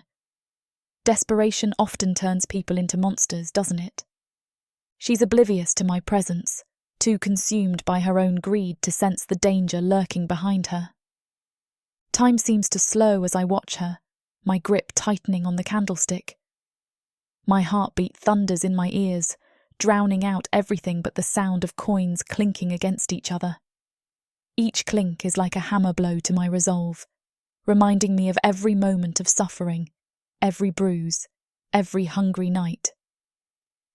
The rage that has been simmering inside me for years begins to boil over. It's a living thing, clawing its way up my throat, demanding release. I feel my muscles tense, my body coiling like a spring. In this moment, I see not just this woman, but every person who's ever taken advantage of the weak, who's ever hurt someone simply because they could. I see my father. I see myself.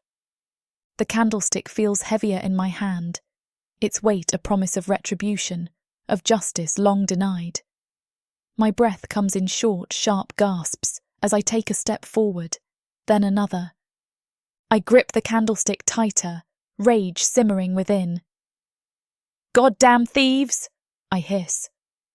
Before she can utter a sound, I swing the candlestick with all my strength, connecting with a sickening thud. She crumples to the ground, blood trickling from a gash on her head, pooling around her like a crimson halo. I watch, breathless, as life ebbs from her eyes. For a moment, I see my own recklessness reflected in her desperation. It's intoxicating, yet terrifying. The moment of reflection is short-lived. I drop the candlestick, the clang echoing in the stillness. Milore's voice cuts through my thoughts, his tone laced with approval. "You've done well, Mitha." The copper scent of blood is stronger now, drawing me back to the kitchen where my father lies dying. His breaths are shallow, each one a rattle that echoes off the walls of our small home. I approach him, my footsteps heavy with the weight of my actions. Jarvel's eyes flutter open as I kneel beside him. There's a clarity in his gaze that I've never seen before, a stark contrast to the fog of violence and alcohol that usually clouds it. He knows he's at the end of his road, and for a moment I see a flicker of the man he could have been. My hand shakes as I reach for the ring on his finger, the band still warm from his fading heat. The ring of the deceiver is now mine to command. As I slide it off his finger, Jarvel's hand twitches, grasping weakly at the air before falling back to the floor. "I'm sorry," he whispers, the words barely audible. "I was a bad person." Anger flares within me, hot and fierce. "You should have thought about that before murdering your family," I hiss, my voice cold and unforgiving. A ghost of a smile crosses Jarvel's lips, a silent acknowledgement of the truth in my words. "Maybe, in another life," he murmurs, his voice little more than a breath. And then he's gone, his chest still, his eyes staring blankly at the ceiling. I sit back on my heels, the ring heavy in my hand. The man who had caused me so much pain, who had hurt my mother and resented me for nothing more than being born a girl, was now nothing more than a shell. I rise to my feet, leaving Jarvel's body behind. The ring pulses with a strange energy, its power now mine to wield. I can feel its potential, a seductive whisper in the back of my mind promising strength, promising freedom. I turn to face Milore, the ring clutched tightly in my palm. Its power thrums through me.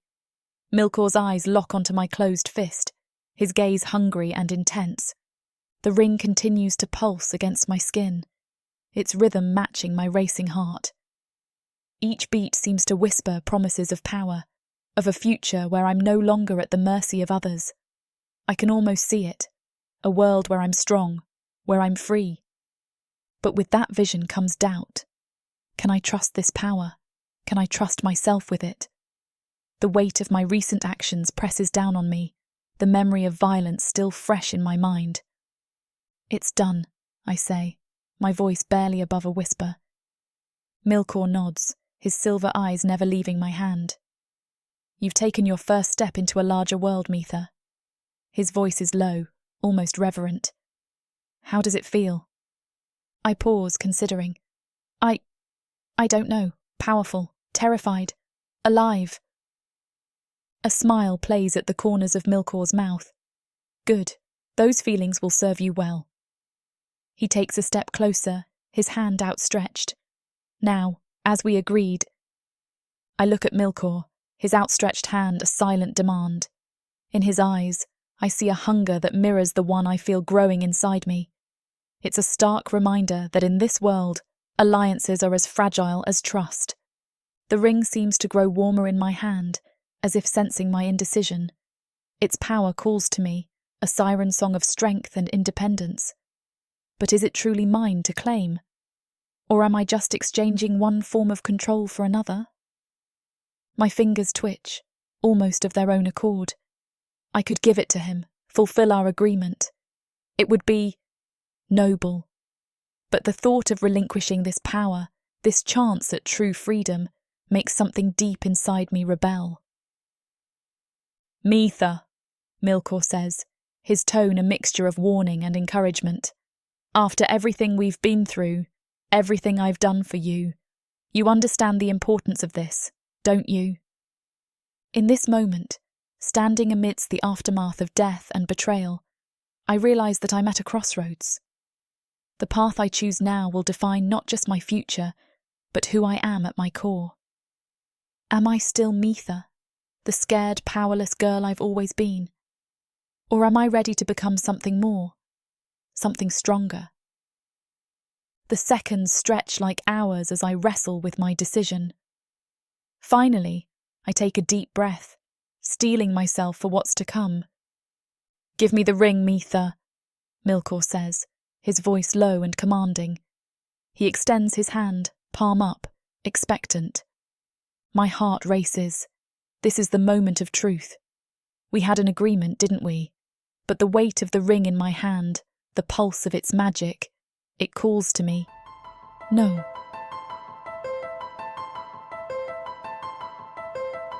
Chapter 15. Milore. "Hand it over." I extend my palm, expecting Mitha to place the ring in it without hesitation. She clutches it to her chest, eyes narrowing. "Why should I?" My jaw clenches. The audacity of this human girl. We had a deal. Did we?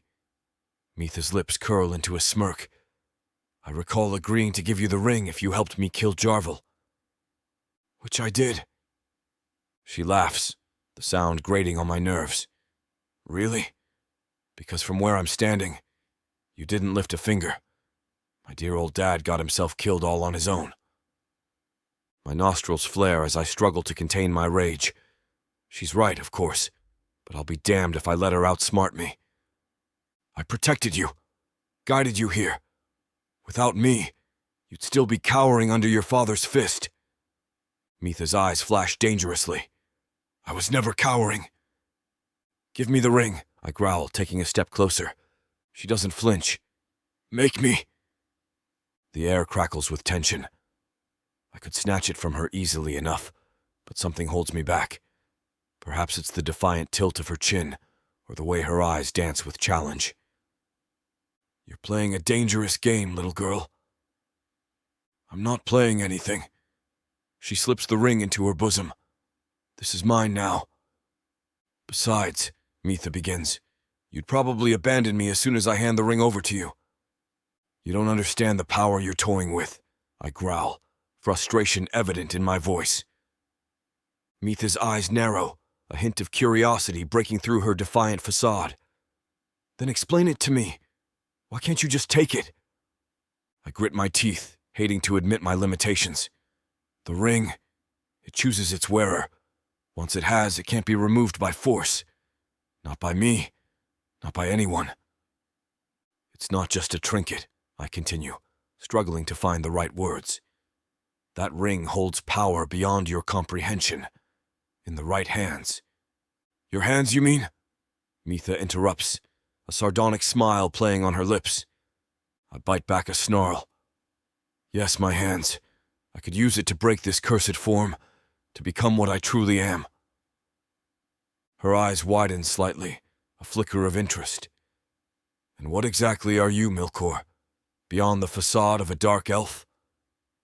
The question hangs in the air between us. I've never revealed the full extent of my nature to a human before. But as I look into Mitha's eyes, I see something that gives me pause. Not just curiosity, but a hunger that mirrors my own. I am power incarnate, I say, my voice low and intense. A demon of Galmaleth, trapped in this pitiful elven shell. With that ring I could reclaim my true form, my full strength. Mitha's breath catches. And what would you do with all that power? I clench my jaw, the truth caught in my throat. Mitha's eyes bore into me, demanding an answer. The weight of her gaze is almost as heavy as the curse that binds me to this elven form. If the ring is as powerful as I believe, I start, each word dragged from me reluctantly. It could break the Perna's curse. Mitha's eyes widen. Then what? I take a deep breath, steeling myself. Then I would be free. Free to return to my true form, to reclaim my full power. And? She presses, twisting the ring around her finger as she awaits my response. And I could return home, I admit, the words tasting bitter on my tongue. To Galmaleth. Silence falls between us, heavy and oppressive. Mitha's face is unreadable, but I can sense the turmoil within her. The ring glints on her finger, a constant reminder of what's at stake. So you just leave?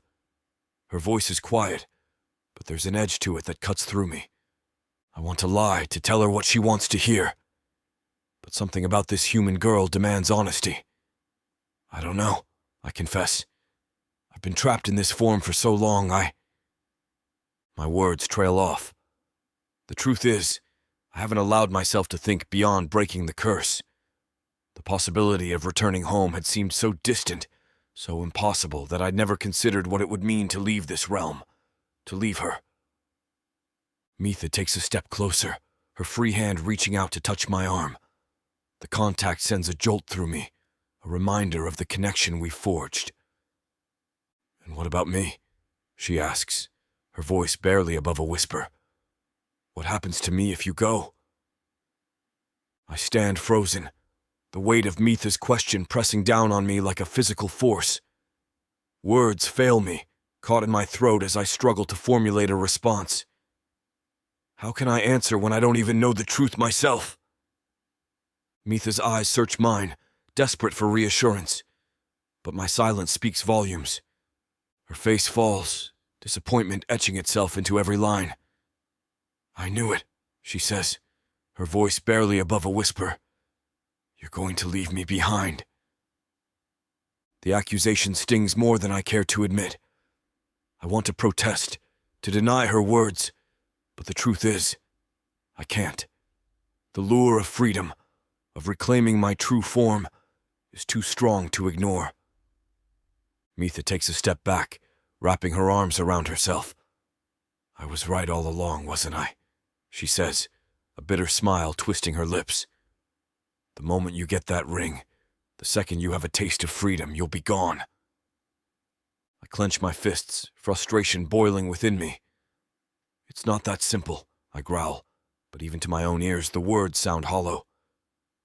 Isn't it? Mitha challenges, her eyes flashing with hurt and anger. You've made it pretty clear where your priorities lie, Milore, and they certainly don't include me. She turns away, her shoulders slumping. I should have known better than to trust a man, she mutters, more to herself than to me. I huff, placing my hands on my hips as I begin to pace. The floorboards creak beneath my feet, echoing the tension in the air. My mind races, searching for a way out of this impossible situation. Would you rather I lie to you? I snap, whirling to face Mitha. She flinches at my tone but holds her ground. Her eyes, still glistening with unshed tears, meet mine unflinchingly. Well, no. I suppose not. Her honesty catches me off guard. I expected anger, accusations, anything but this quiet acceptance. It throws me off balance, leaving me grasping for solid ground. Then what? I demand, my voice rougher than I intend. What would you have me do? The question hangs between us, heavy with unspoken possibilities. I watch as emotions flicker across Mitha's face. Hurt, fear, longing. She takes a deep breath, squaring her shoulders as if bracing for impact. Stay, she says simply, That single word hits me like a physical blow. Stay? The concept is so foreign, so utterly at odds with everything I've ever known. Demons don't stay. We take, we destroy, we move on. We certainly don't form attachments to fragile human girls. And yet, I find myself frozen, unable to dismiss the idea outright. The thought of leaving Mitha behind suddenly seems unbearable. When did she become more than just a means to an end? Stay, I repeat, tasting the word on my tongue. It's both terrifying and oddly enticing. Mitha's eyes soften, a mix of hope and vulnerability in her gaze. I know what you are, Milore. I know you're a demon, but... She pauses, swallowing hard. You could have let Jarvel kill me. You could have disposed of me yourself. But you didn't. Her words catch me off guard. You should fear me, I mutter. But the words lack conviction. Mitha steps closer, her hand reaching out to touch my arm. Maybe, but I don't. I clench my jaw, uncomfortable with her scrutiny. Don't mistake self-interest for kindness, girl. She shakes her head, a small smile playing on her lips. Is that what you tell yourself? That it's all self-interest? Her perceptiveness is unsettling. I look away, unable to meet her gaze. You don't know what you're talking about. Maybe not, Mitha admits. But I know that I trust you, Milore. Demon or not. Damn it all. When did this slip of a girl start to matter so much? She's barely more than a child, really. Orphaned in the span of a day, her entire world upended. And here I am, ready to abandon her, just like everyone else. The realization hits me like a punch to the gut. For all her bravado, Mitha is young, vulnerable.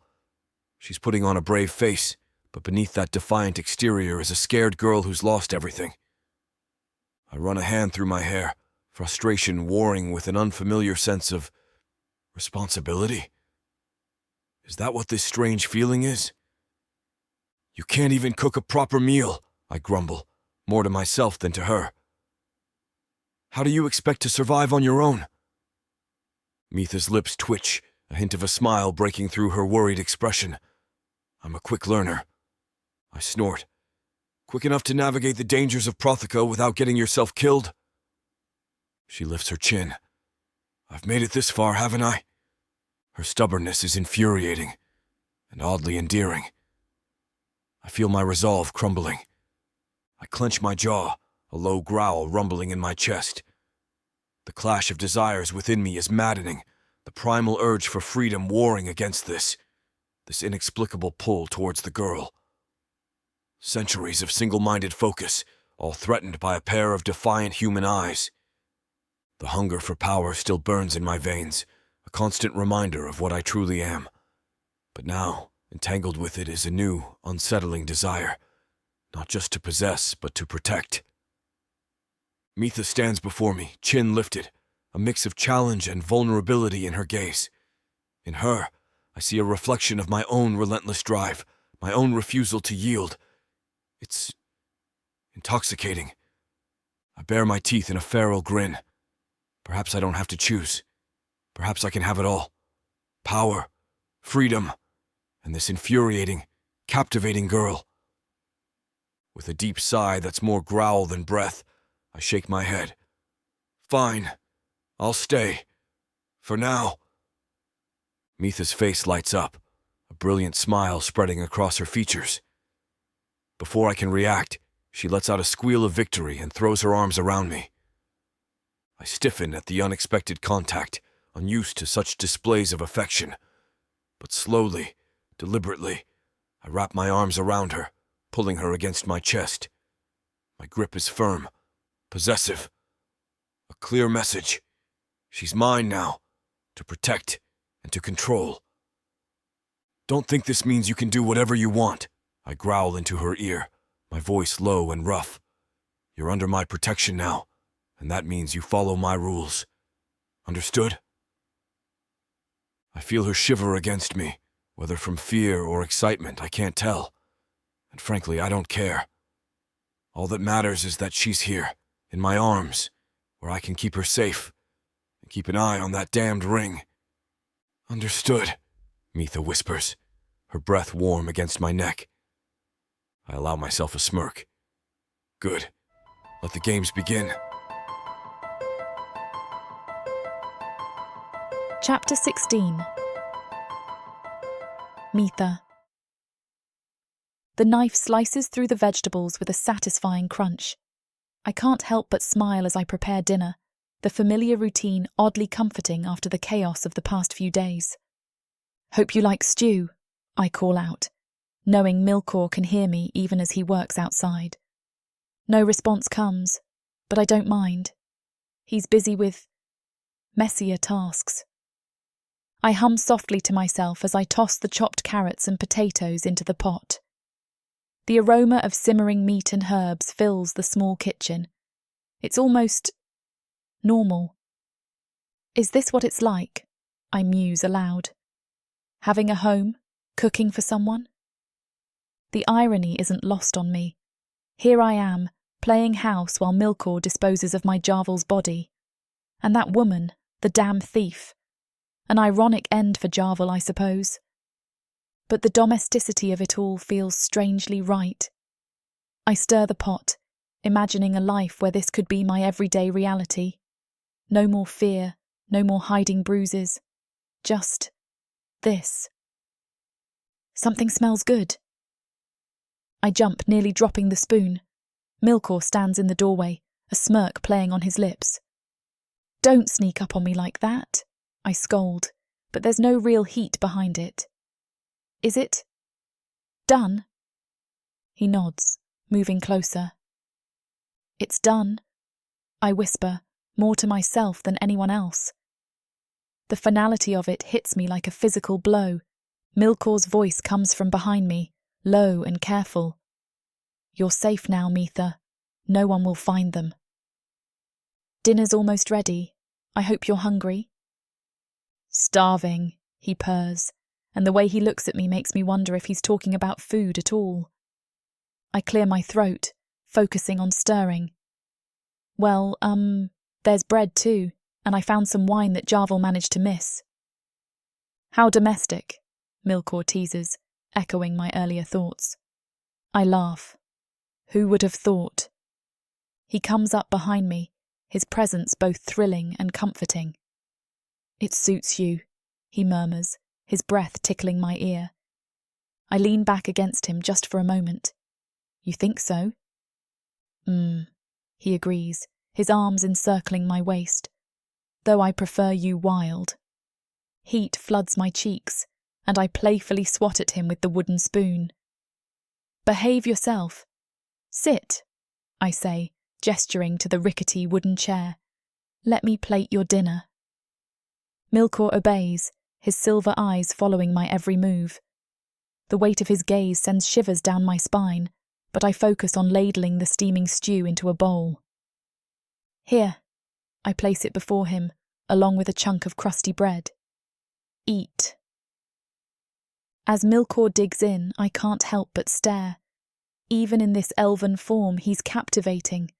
My mind wanders, imagining what his true demon form might look like.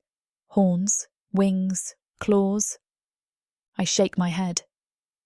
All in good time, I remind myself. For now, I have to be patient. "This is surprisingly good," Milore says between mouthfuls. "Don't sound so shocked," I tease, sitting across from him. "I'm not completely useless, you know." He smirks, tearing off a piece of bread. "I never said you were useless. Quite the opposite, in fact." If only he knew. The fire crackles to life, casting dancing shadows across the room. I watch Milore's broad back as he stokes the flames, his muscles rippling beneath his shirt. The warmth spreads, chasing away the chill that settled in my bones. "There," he grunts, standing up and brushing his hands on his thighs. "That should do it." I finish drying the last plate and set it aside, my movements slow and deliberate. The normalcy of the task feels surreal after what we've done. Milore grunts, dropping onto the couch with a heavy thud. His silver eyes reflect the firelight, giving them an otherworldly glow. There's a satisfied smirk playing at the corners of his mouth. I hesitate for a moment before joining him, sitting right on his lap. He tenses. "What are you doing?" "Getting comfortable," I say, wiggling my hips to settle in. His hands hover uncertainly for a moment before settling on my hips. I lean back against his chest, relishing the warmth of his body. "This is inappropriate," Milore mutters, but he doesn't push me away. I turn my head, meeting his gaze. Says the demon who's already screwed me twice. His grip tightens. That was different. How? It just was. I roll my eyes. "Whatever you say, big guy." Then I cautiously add, "You seem pleased a moment ago." He turns to me, his expression predatory. "Why wouldn't I be? We eliminated 2 threats today, Mitha, efficiently." His words send a shiver down my spine, a mix of lust and excitement. Anyone else would be horrified, but instead, I enjoy his darkness. "And me?" I ask, my voice barely above a whisper. "Do I mean nothing to you too?" His arm snakes around me, pulling me closer. His grip is possessive, almost painful. "You," he growls. "You're different." I settle back against Milore's chest, my body moulding to his. His warmth envelops me, and I can't help but feel safe in his strong arms. The crackling fire and the steady rise and fall of his chest lull me into a peaceful state. As we sit in comfortable silence, my fingers absently trace the outline of the ring as it rests between my breasts. Milore's eyes follow the movement, a flicker of something. Hunger? Desperation? Crossing his face. "You know," I say slowly, "we never really talked about this." I pull out the ring, watching as it catches the firelight. Milore tenses beneath me. "What's there to talk about?" I turn to face him, still perched on his lap. "You said you need it to break your curse, to go home, but what does that mean for us?" His silver eyes meet mine, conflicted emotions swirling in their depths. "Mitha, He stops, seeming to struggle with his words. "It's okay," I whisper, even as my heart clenches. "I understand." I pocket the ring and settle against him. Unspoken words linger, but fatigue takes over. As I doze off, I sense a shift, a subtle tension in our newfound comfort. A chill wakes me. Something's off. Milore's warmth is gone. I listen, eyes shut. The dying fire's crackle barely masks unfamiliar breathing. Not my own, someone else's. Heavy, jagged. A shadow falls over me, blocking what little warmth remains from the dying fire. My heart pounds, but I force myself to stay still, feigning sleep. Then I feel it, the lightest brush of fingers against my breast, seeking the ring. My eyes snap open, meeting Milore's startled gaze. For a split second, we're frozen, the weight of betrayal hanging heavy between us. Fury ignites in my chest. I leap to my feet, nearly knocking him over in my haste. "What in the abyss are you doing?" I snarl, my voice rough with sleep and anger. Milore straightens, his silver eyes glinting in the low light. "Mitha, You promised!" The words tear from my throat. "You said you'd stay!" He runs a hand through his white hair, frustration etched into every line of his face. "I will stay, but..." "But what? You thought you'd just take the ring and run?" Milore's jaw clenches. "You don't understand. This form, this cursed elven flesh, I can't stand it anymore." I laugh, the sound harsh and bitter. "Oh, I understand perfectly. You're a liar, just like every other man." "That's not true," he growls. "I've been honest with you from the start." "Honest?" I spit the word like poison. You were going to steal from me while I slept. He takes a step towards me, hands outstretched. I back away, clutching the ring tightly. Mitha, please. Milore's voice softens. I need that ring. It's my only chance to break this curse, to return home. For a moment, I waver. The desperation in his eyes tugs at something deep inside me. But then I remember the feel of his fingers trying to take what's mine. No, I say, my voice steel. I've had enough of your games, Milore. Chapter 17. Milore. Mitha shoves me back, her eyes flashing with defiance. Before I can react, she slips the ring onto her finger.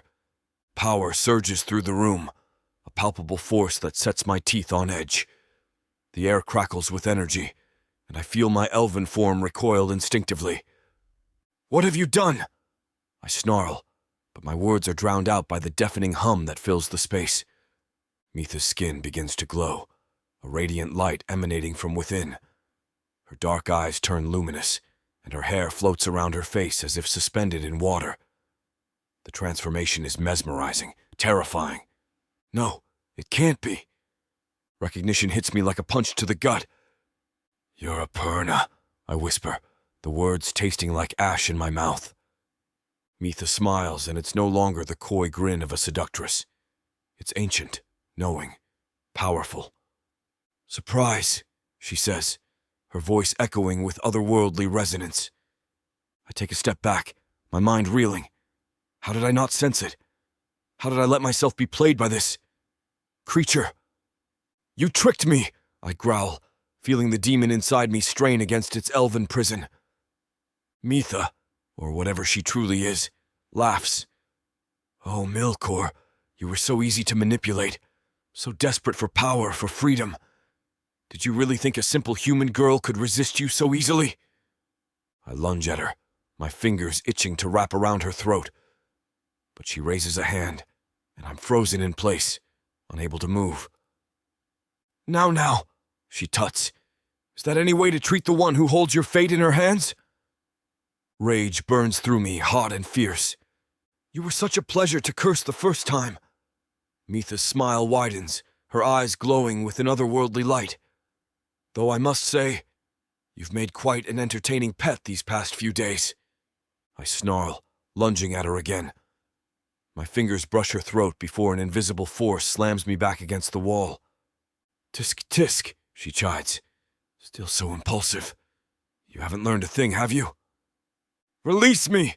I roar, struggling against her hold. Mitha approaches, trailing her fingers along my jaw. Oh, but we've only just begun, my dear demon. There's so much more I've planned for you.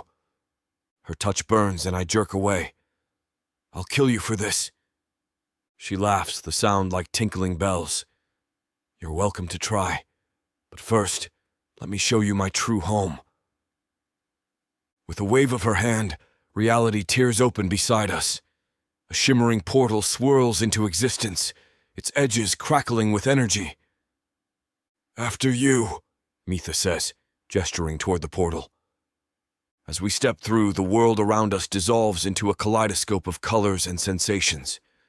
The portal's energy pulsates around us, a maelstrom of light and shadow swallowing us whole. I'm helpless, a prisoner in my own body as Mitha guides us through the swirling vortex. Time loses all meaning. We could have been traveling for seconds or centuries. The journey strips away my defenses, leaving me raw and exposed. Just as I think I can't bear it any longer, reality snaps back into focus. We emerge into a realm that defies description, a place where the laws of nature bend to the will of the Perna.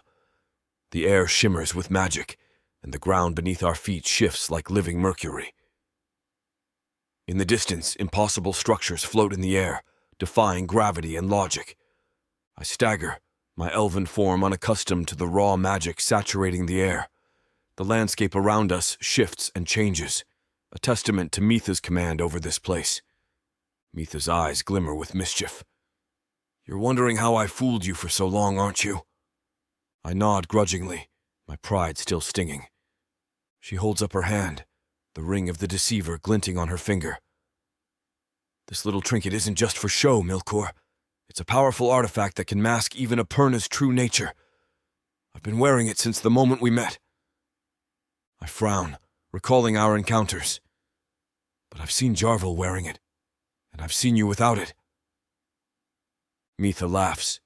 Oh, you thought you did. Remember, the ring chooses its wearer. It was just another of its tricks, creating illusions so real, even a demon can't see through them. You're not just a Perna, I accuse, my voice a low growl. You're something more. She laughs, the sound a symphony of celestial harmonies. Oh, Milore, you've only scratched the surface of my capabilities. If you're so powerful, I growl, why did you need the ring at all? Mitha's expression grows serious. Power isn't everything, Milore. Sometimes subtlety is key. This ring allows me to move undetected, to infiltrate places even I couldn't access otherwise. It's not just about fooling you, it's about maintaining the delicate balance of the realms. She twirls the ring on her finger. Besides, it has other properties that even I'm still discovering. Properties that could be crucial for my plans. I glare at her, my demonic nature bristling at being outmatched. Why reveal this to me now? Mitha's gaze softens, though the power within her eyes remains a tempest. Because you deserve to know the truth. Jarvel killed his real daughter, his greed and rage consuming him. I chose to take her place, to weave a web of vengeance for the innocents he wronged. My mind reels at the revelation. You replaced her. But why? She steps closer, her presence a gravitational force. To slowly unravel Jarvel's mind, to make him pay for his sins. He was yet another man who believed he could dominate and destroy without consequence. I grit my teeth, the pieces of the puzzle clicking into place. And I played right into your hands.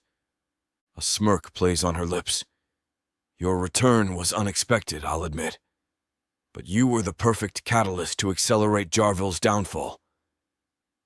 But how did you replace Jarvel's daughter without anyone noticing? I ask, still struggling to comprehend the scope of her deception.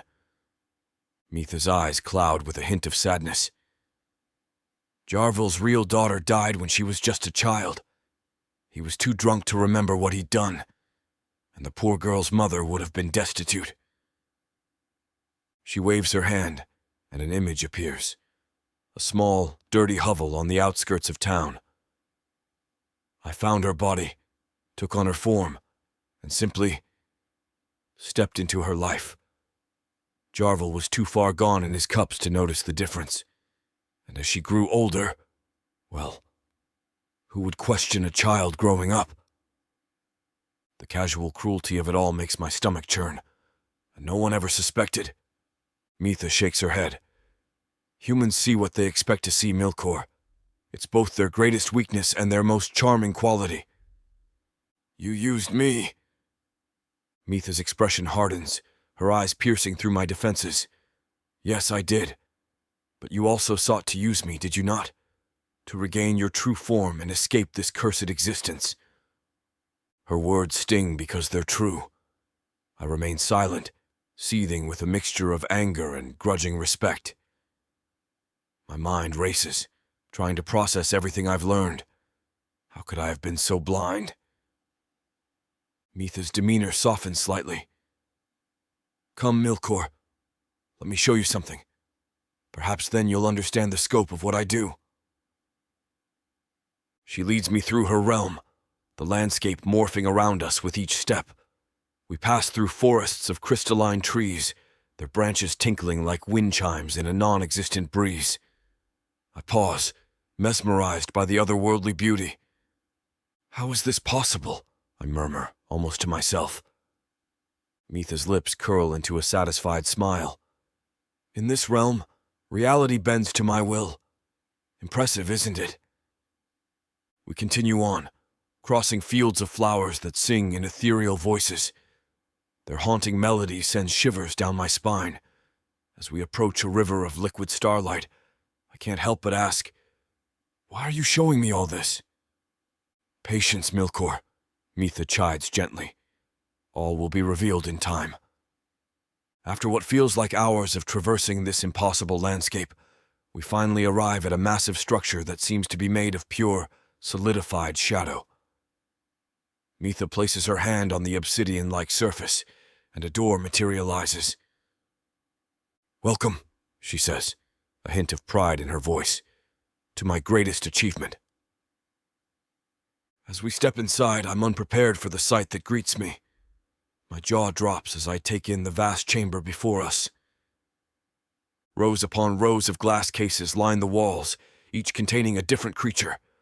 Orcs, vampires, elves, even humans, all frozen in various poses like living statues. What is this? I growl, unable to hide my shock. Mitha glides between the cases, her fingers trailing along the glass. My collection. Every creature that's caught my eye over the centuries. I follow her, my skin crawling as I pass by the imprisoned beings. You're insane, I spit out. She turns to me, her smile predatory. I prefer to think of myself as a connoisseur of the unique and powerful. I stop in front of a case containing a particularly fierce-looking orc. And what? You just keep them here for your amusement? Mitha shrugs. Sometimes I let them out to play, but they always return to their cases in the end. A chill runs down my spine as I realize the implications of her words. You're a monster. She laughs, the sound echoing through the chamber. Says the demon. I whirl on her, fury burning in my veins. I may be a demon, but even I have limits. This is perverse. Mitha's eyes flash dangerously. Careful, Milore. You're in no position to judge me. She steps closer, her presence overwhelming. Besides, you should feel honored. I've collected creatures from all across the realms, but do you know what's missing from my collection? I swallow hard, already knowing the answer. A demon. Chapter 18. Mitha. Milore's silver eyes blaze with fury as he glares at me. His pale skin flushes with anger, making him look almost alive. I can't help but smirk. You, he snarls, teeth bared. I twirl the ring on my finger, feeling its power pulse through me. Me, I agree. He lunges forward, but I hold up a hand. The air around him shimmers, and he freezes mid-motion. Now, is that any way to treat your new mistress? A growl rumbles in his chest. Release me. I tusk. I don't think so. You're far too valuable to let go.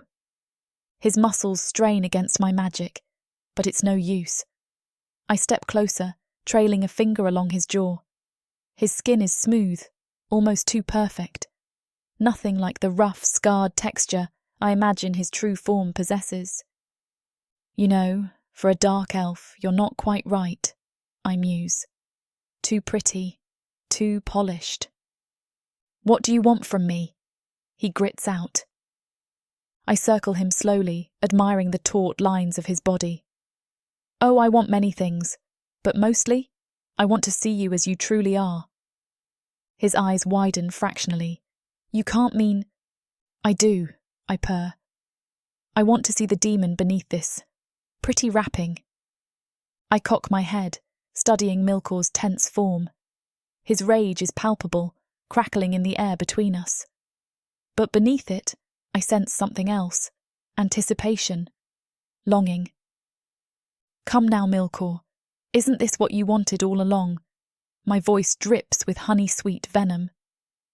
To shed this elven skin and return to your true form. His jaw clenches. Not like this. Not as your pet. I laugh, the sound light and airy. Oh, darling, you were always going to be someone's pet. At least with me, you get what you desire most. I trace a finger down Milore's chest, feeling his rapid heartbeat beneath my touch. Before we begin, There's one small matter to attend to. His eyes narrow. What? A binding. I purr. To ensure you don't misbehave once you're back to your true self. Milore tenses, but doesn't resist as I begin the incantation. Ancient words flow from my lips, weaving an unbreakable bond between us. The ring on my finger pulses with power, sealing the spell. There, I breathe. Now you're mine in every way that matters. His nostrils flare. Get on with it. I smirk, savouring his impatience. With a flick of my wrist, I release the curse that's held him captive for so long. The air around Milore shimmers and warps. His body contorts, bones cracking and reforming. Pale skin darkens to a deep obsidian, rough and scaled. Horns sprout from his forehead, curling back over a mane of inky black hair. His face elongates, features sharpening into something both terrifying and beautiful. As Milore's form settles into its demonic glory, I find myself breathless. The air around us crackles with raw power, and the scent of brimstone fills my nostrils. I circle him slowly, drinking in every detail of his new form. The rough texture of his obsidian scales, the curve of his horns, the burning intensity of his crimson eyes. Each aspect is both terrifying and intoxicating. My fingers itch to touch him, to explore this new terrain of his body.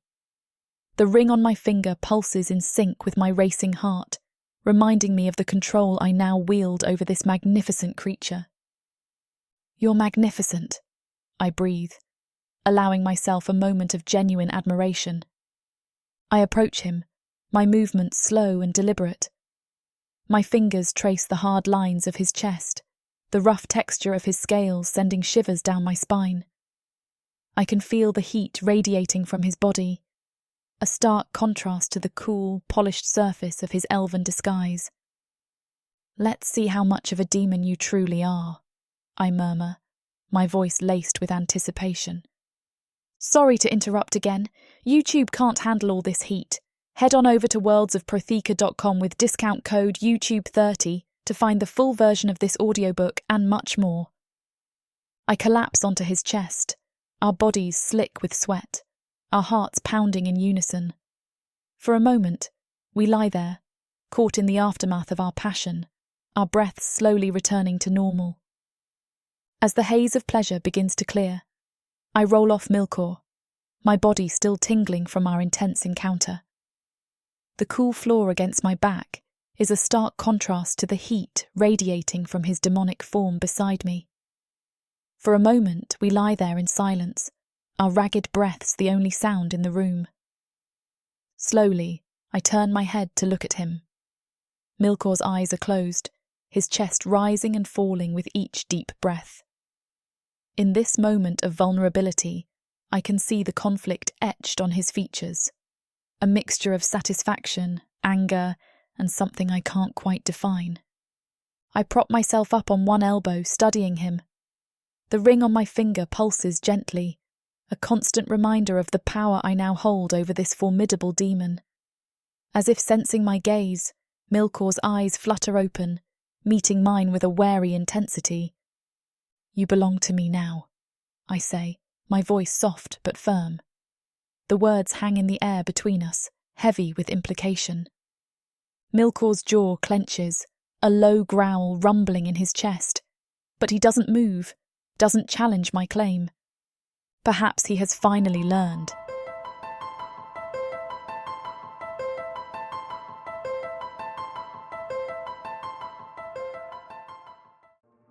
There isn't much left of the world after the orcs came. Savage. Brutal. Merciless. If you're a woman, you're property. Even to other humans. What happens when an orc stakes his claim on a human woman? Who would dare to stop him? Me.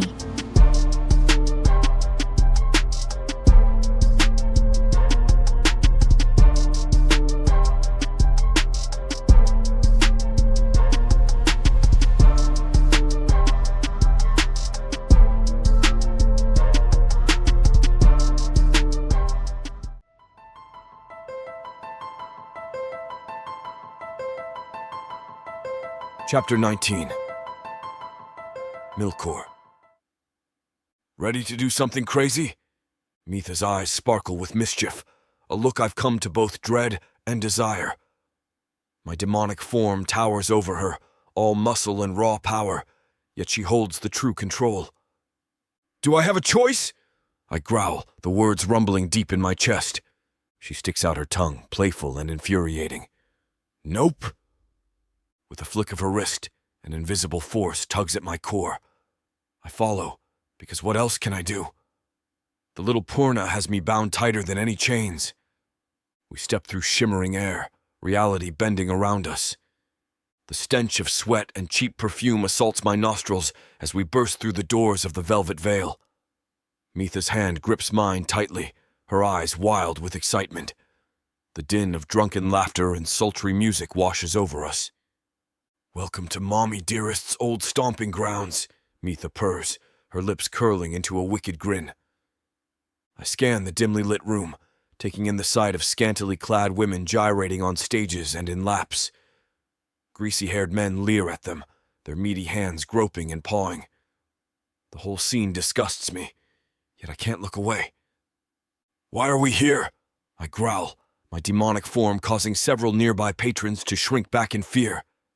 Mitha's eyes narrow, zeroing in on a man across the room. Without a word, she releases my hand and stalks towards him like a predator. I watch, intrigued, as she weaves through the crowd. That's the one, she mutters, her voice barely audible. The bastard who cheated my Corrine. How can you be sure? I growl, matching her hushed tone. A wicked smile plays on her lips. Let's just say, I have my ways. Did you know Pernas can glimpse fragments of the past? It's how I learned about his daughter, Lila. I raise an eyebrow, impressed despite myself. Useful trick. Mitha nods, her eyes never leaving her target. Oh, it is. And it's about to become very useful indeed. We pause, observing the scene before us. The man, oblivious to our presence, continues his boisterous laughter and groping. So what's the plan? I murmur, leaning close to Mitha's ear. She smirks, her eyes glinting with determination. First, we make him remember. Then, we make him regret. With that, she starts moving towards him, each step purposeful and predatory. I follow, my demonic presence causing a ripple of unease through the crowd. The man she's targeting is tall, broad-shouldered, with a thick beard and expensive clothes. He's laughing boisterously, one meaty hand gripping a mug of ale, while the other paws at a dancer's thigh. As we approach the man, I feel Mitha tense beside me. Her earlier excitement gives way to something darker, more primal. The air around her crackles with suppressed energy, and I can smell the sharp tang of her anger. For a moment, she hesitates. I see a flicker of doubt in her eyes, a brief internal struggle. Then her gaze hardens, resolve etching itself into every line of her face. Ready? I murmur, low enough that only she can hear. Mitha takes a deep breath, then nods. Let's do this. She taps the man's shoulder. He turns, a lecherous grin spreading across his face as he takes in her lithe form. His mouth opens, no doubt to spew some crude remark. But before he can utter a word, Mitha's fist connects. Bone cracks. The man stumbles. All eyes turn to me. Chaos erupts. Patrons scatter. Glasses shatter. The music dies. In the eye of this storm stands Mitha like a vengeful goddess come to the mortal realm. Her chest heaves. Her eyes blaze. The air around her crackles with barely contained power. I watch, transfixed. This is Mitha in her element. Beautiful, terrible, unstoppable.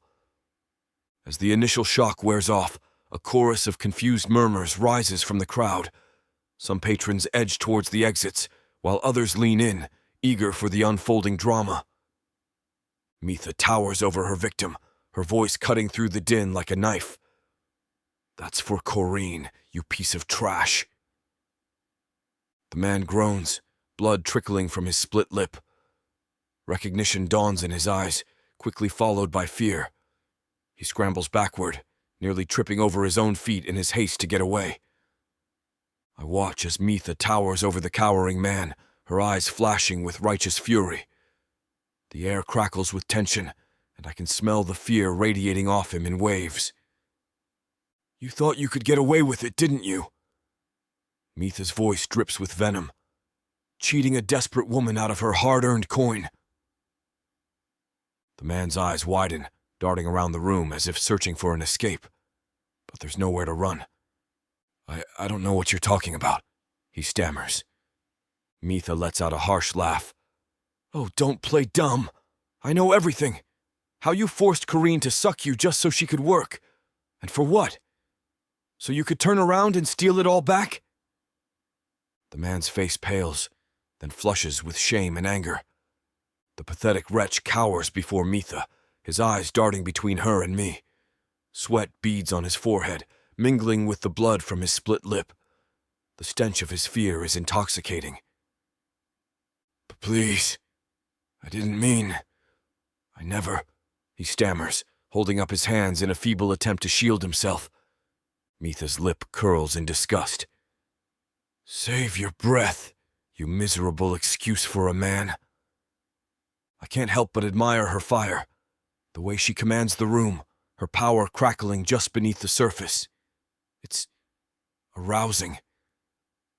Mitha must sense my thoughts because she shoots me a quick, knowing glance, her eyes dancing with mischief even in the midst of her fury. The man's gaze locks onto me, his eyes widening as he takes in my demonic form. A whimper escapes his throat. "What are you?" he whispers, trembling. I bare my teeth in a feral grin, enjoying this more than I anticipated. "Your worst nightmare?" He lets out a strangled sob, falling to his knees before Mitha. "I'm sorry. I'm so sorry. Please, I'll do anything. I'll pay it back. Every coin. Just don't hurt me." Mitha scoffs, crossing her arms over her chest. "You think money can fix this?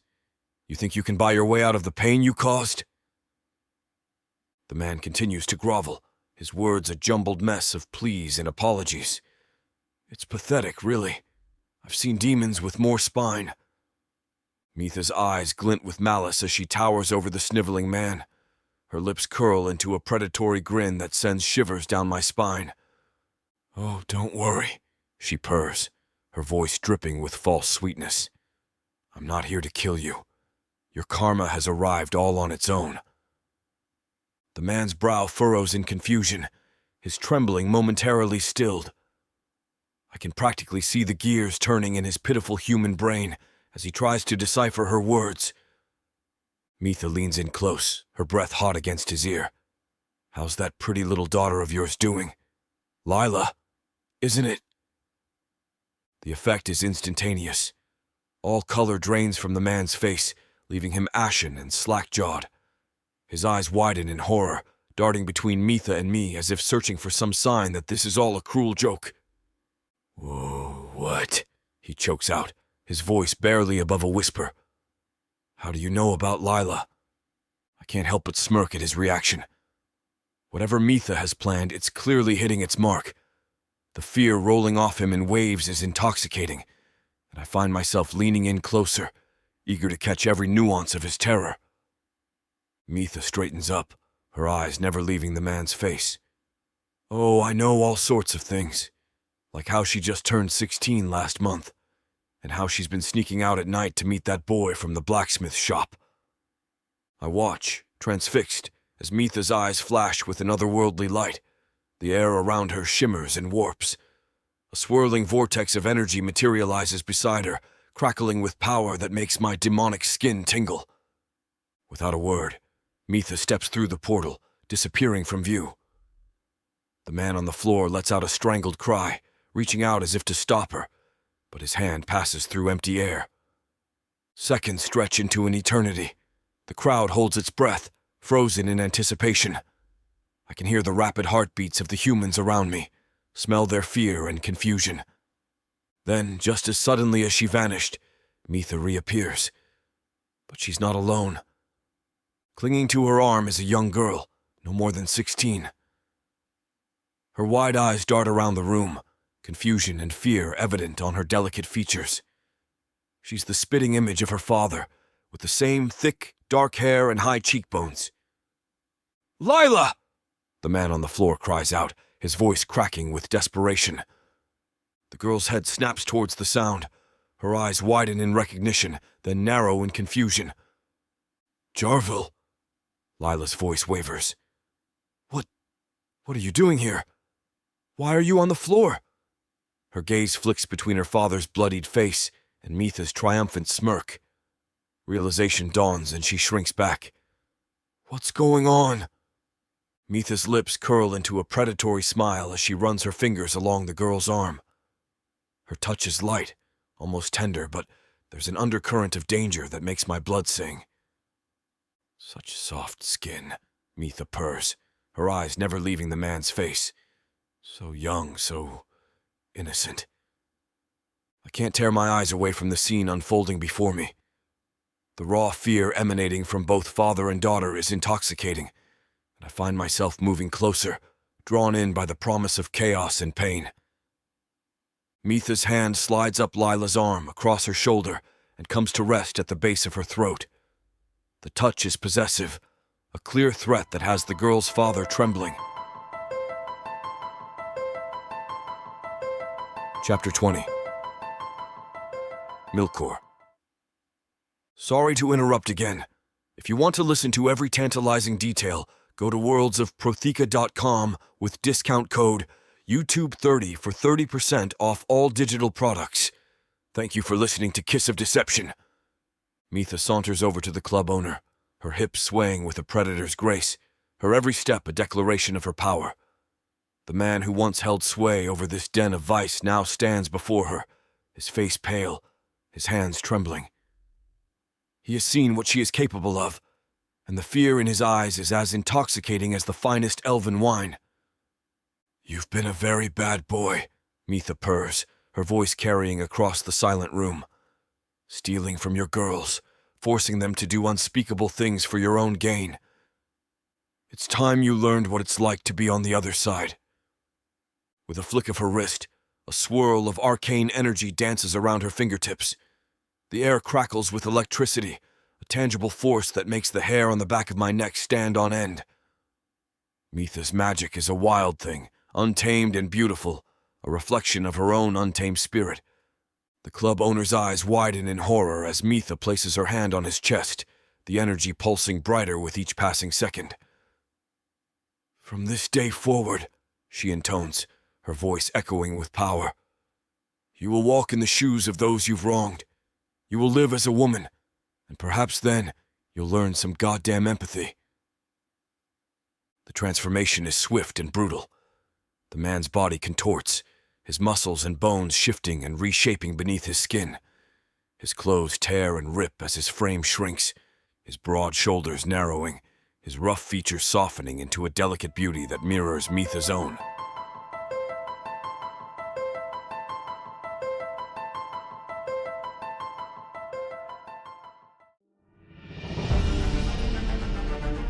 If someone had told me a month ago that I would be running for my life instead of sitting in the stuffy classroom of the bordello, preparing to be sold off to indoor, I would have laughed. The forest is not your safe space, little one. But there's no avoiding my fate. It's you. You're the one. I've spent my entire life training to be the perfect bride for the top-bidding dark elf. So much can change in so little time. You understand why you're being punished, right, child? Your blood. Sings to me. Please, let me out of here. You need to learn your place. But what are you? Where are you taking me? Run! I'm a bringer of death. No, you're not dying. I won't let you. You won't be able to get out. Let me go, please. Sadie, I will make you mine.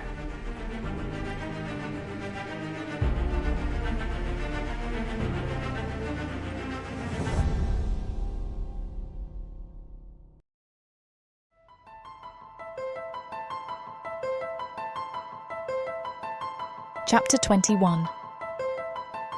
Mitha. I push Milore through the shimmering portal, back to my sanctuary, The familiar scent of incense and magic envelops us as we materialize in the heart of my domain.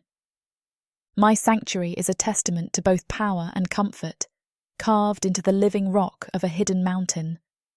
The main chamber is a vast circular room with a high domed ceiling. Intricate runes and sigils are etched into every surface, glowing faintly with barely contained magical energy. Plush rugs in deep, rich colours cover the polished stone floor, muffling our footsteps. Ornate tapestries depicting scenes of magic and conquest adorn the walls, interspersed with floor-to-ceiling bookshelves filled with ancient tomes and magical artifacts. A large fireplace dominates one wall, its flames dancing merrily, casting flickering shadows across the room. The mantel above it is adorned with crystals and small statues, each humming with its own magical frequency.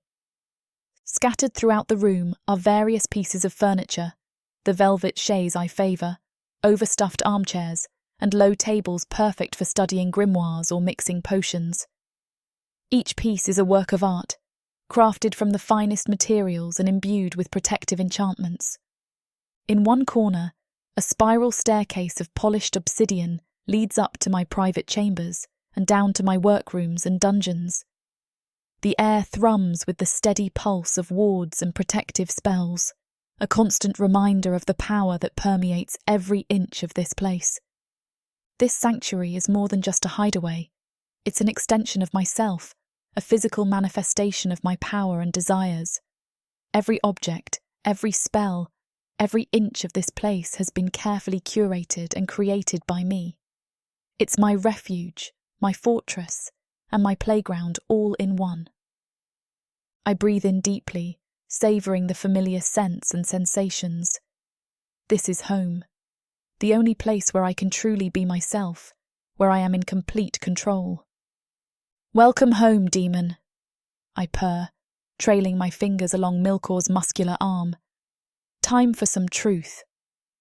Milore's eyes narrow. "More revelations? Haven't you toyed with me enough?" I laugh, the sound echoing off the stone walls. "Oh, darling, I'm just getting started." I saunter to a plush velvet chaise and sprawl across it. With a flick of my wrist, I conjure 2 goblets of blood-red wine. I swirl the wine in my goblet, watching it cling to the sides like memories that refuse to fade. This wine, Milore, is like my past, bitter, intoxicating, and impossible to forget. Each sip is a reminder of where I came from, of the pain that forged me. I take a long drink, savouring the complex flavours. But like this wine, I've aged, grown stronger, more potent. What was once raw and harsh has become something to be savoured, to be feared. "Drink," I command, "and listen." Milore hesitates, then takes a long swallow. "Good boy." "I wasn't always this powerful, you know," I begin, twirling a lock of hair around my finger. "Once I was weak, helpless, a mere mortal at the mercy of men's desires." His brow furrows. "You? Helpless?" Hard to imagine, isn't it? I smirk. But it's true. I was born a helpless human in a world where women were seen as little more than flesh to be used and discarded. I take a sip of wine, savouring the bitter taste. My body was not my own. It belonged to any man with coin to spare. Milore's jaw clenches as I recount my past, his silver eyes flickering with a mix of emotions, shock, anger, and something that might be empathy. His muscles tense under my touch, and I can see the slight tremor in his hands as he grips the goblet tighter. "And how did you become this?" I lean back, memories flooding through me. The taste of wine turns acrid on my tongue. I was barely more than a child when they took me, snatched from the streets, bundled into a carriage reeking of sweat and fear. Milore's eyes darken. Good. Let him feel a fraction of the rage I've carried. They sold me to the highest bidder, a fat merchant with wandering hands and foul breath. He was the first, but far from the last. I drain my goblet, willing the alcohol to dull the echoes of pain. I became a plaything, passed from one cruel master to another. They used me, hurt me, treated me like less than nothing. My fingers clench around the empty cup. Every night I prayed for death, or vengeance, whichever came first. Milore shifts uncomfortably. How did you survive? A bitter laugh escapes me. I didn't have a choice. They made sure of that. But in the darkest moments, something inside me changed. I meet his gaze, letting him see the inferno that still burns within me. One night, after a particularly brutal session, something inside me snapped. The pain, the rage, the despair, it all coalesced into a burning knot in my chest. And then, suddenly, it exploded outward. I lean forward, my eyes blazing with the memory. It was like a dam breaking. Power surged through me, magic that had always been there, dormant, waiting. My hands glowed with an eerie light, and I felt invincible. As I describe discovering my powers, Milore leans forward, his breath quickening. A bead of sweat forms on his brow, and I watch as he unconsciously licks his lips, captivated by my tale. What did you do? A savage smile curves my lips. I slaughtered them all, Milore. Every last one of those bastards who thought they owned me. My newfound magic tore through their flesh like it was paper. The magic courses through me like liquid fire, I explain, holding out my hand. A shimmering orb of energy forms above my palm, pulsing with barely contained power. It's raw, primal energy that responds to my will.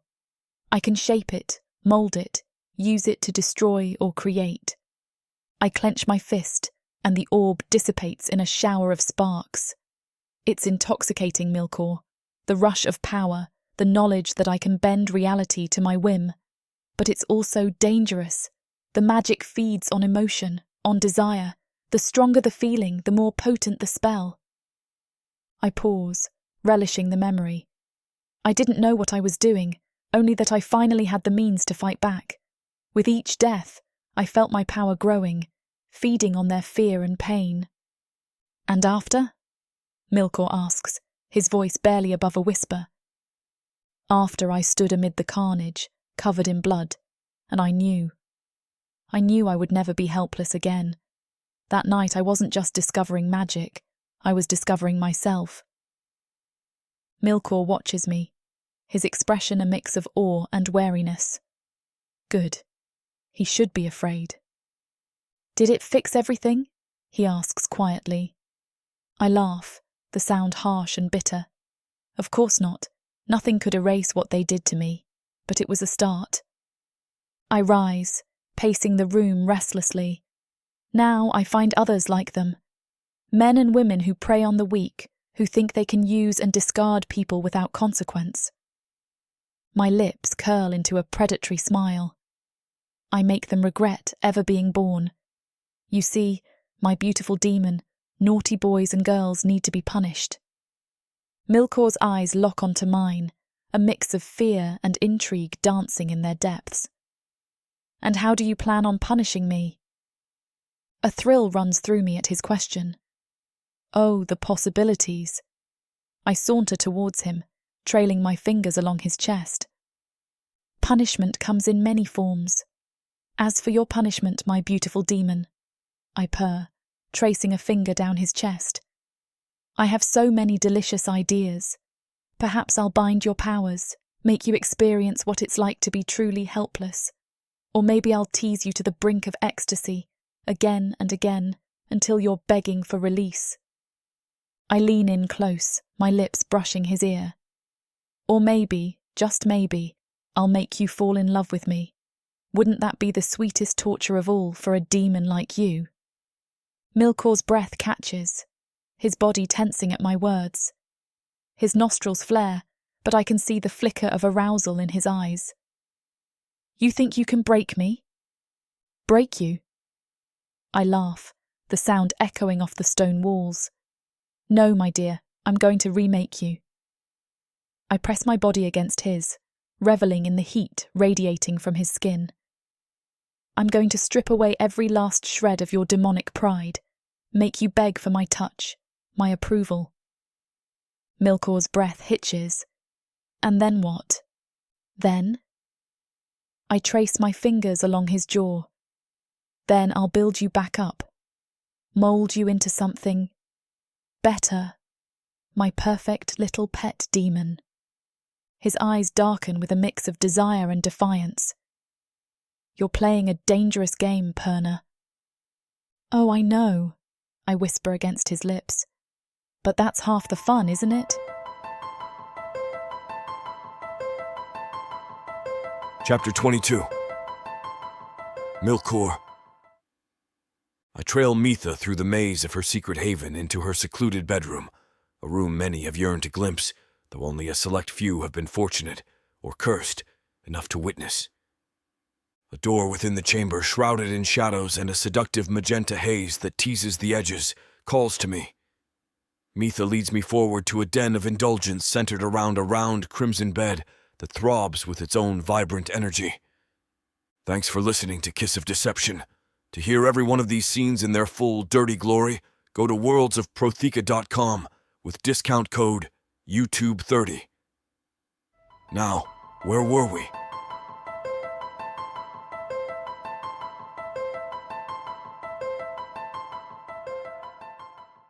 Orcs, gargoyles, vampires, ice monsters, demons of the dark. These beasts seek war, destruction, and power. And there's only one thing that can tame them. Love. This is your chance to get the uncut and unabridged audiobook bundle. No detail is spared. Use discount code YouTube30 for an additional 30% off of the already discounted price. Go to worldsofprotheka.com. Get access to countless audiobooks and discounted bundles where I talk you through every last scene. Protheka's magic is eternal. Audio bundles will make it immersive.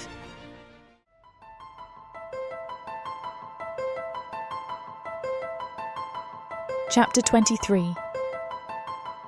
Mitha. I stretch languidly, savouring the delicious ache in my muscles. Milore's demonic form certainly lived up to expectations. Come, I purr, sliding off the bed. I want to show you something special. Milore raises an eyebrow, curiosity warring with suspicion in his eyes. I can't blame him. After our intense encounter, this might seem an odd time for a tour. But I have my reasons. It's time to show him the true extent of my power, to make him understand exactly what he's dealing with, and perhaps to give him a glimpse of what his future might hold. Milore grunts, following me with reluctance. I lead him down a winding staircase, deeper into the bowels of my lair. The air grows thick and damp, heavy with the scent of earth and old stone. Torches flicker in iron sconces, casting dancing shadows on the rough-hewn walls. Our footsteps echo in the narrow passage, a rhythmic counterpoint to the distant drip of water. As we descend, the temperature drops noticeably.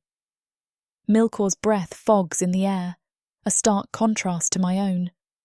I trail my fingers along the cool stone, feeling the pulse of ancient magic thrumming beneath my fingertips.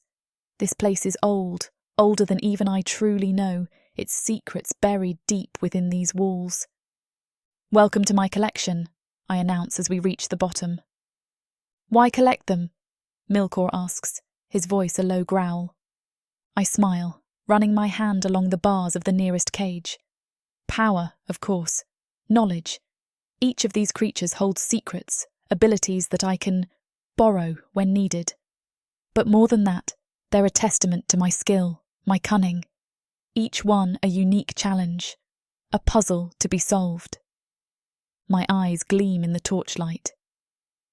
And there's something intoxicating about having such diverse beauty at my fingertips, don't you think?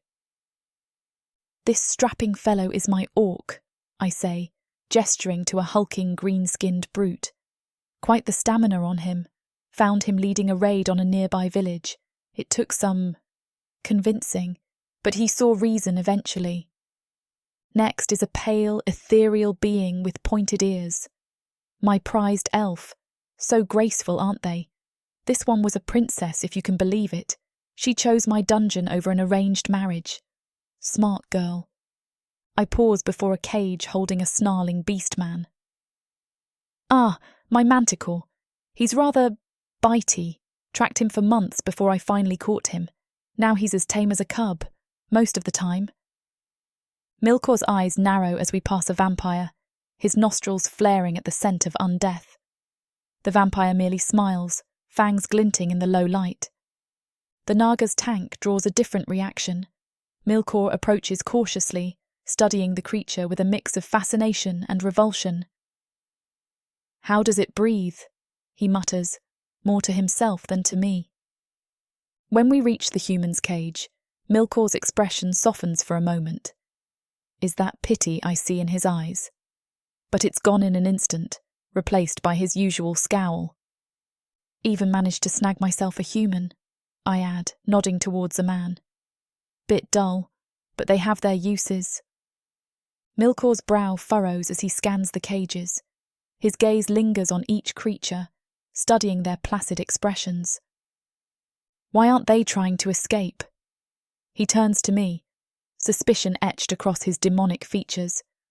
None of them even look upset. A smile tugs at my lips. I trail my fingers along the cool metal bars, savouring the thrum of power beneath my skin. Oh, my sweet demon. They have no desire to leave. "Bull," he growls. I laugh, the sound echoing off the damp stone walls. Is it so hard to believe that I'm a benevolent mistress? Given how you tricked me? Yes. Fair enough. I shrug, sauntering over to the Naga tank. But you'll learn in time. The Naga presses his webbed hands against the glass, eyes wide with adoration. I blow him a kiss. See? Happy as can be. Milore snorts. What did you do to them? I smile, enigmatically. A combination of things, my dear. A dash of magic, a sprinkle of manipulation, and a generous helping of, let's call it persuasion. I trace a symbol in the air, and a faint shimmer appears around each cage. These enchantments keep them docile, yes, but the real magic is in giving them what they truly desire. Pleasure, purpose, belonging, things they never knew they wanted until I showed them. I turn back to him, cocking my head. What more could anyone desire? Freedom? Overrated. I wave a dismissive hand. Freedom is chaos, uncertainty. Here, they know exactly where they stand. Milore's tail lashes, agitation clear in every line of his body. And where's that? At my feet, of course. I grin, baring my teeth. Where they belong. He lunges, claws extended. I don't flinch. The binding spell flares to life, sending him crashing to his knees. Now, I chide. None of that. Milore's tail lashes, agitation clear in every line of his body. His eyes dart from cage to cage, a war of emotions playing across his face. Disgust, anger, and beneath it all, a flicker of fear. This is wrong, he growls, but there's a note of uncertainty in his voice. I can almost see the thoughts racing through his mind. Is this to be his fate as well? Another trophy in my collection? His claws flex involuntarily, scraping against the stone floor. The urge to fight, to resist, is strong. But so is the memory of our earlier encounter, the pleasure I showed him.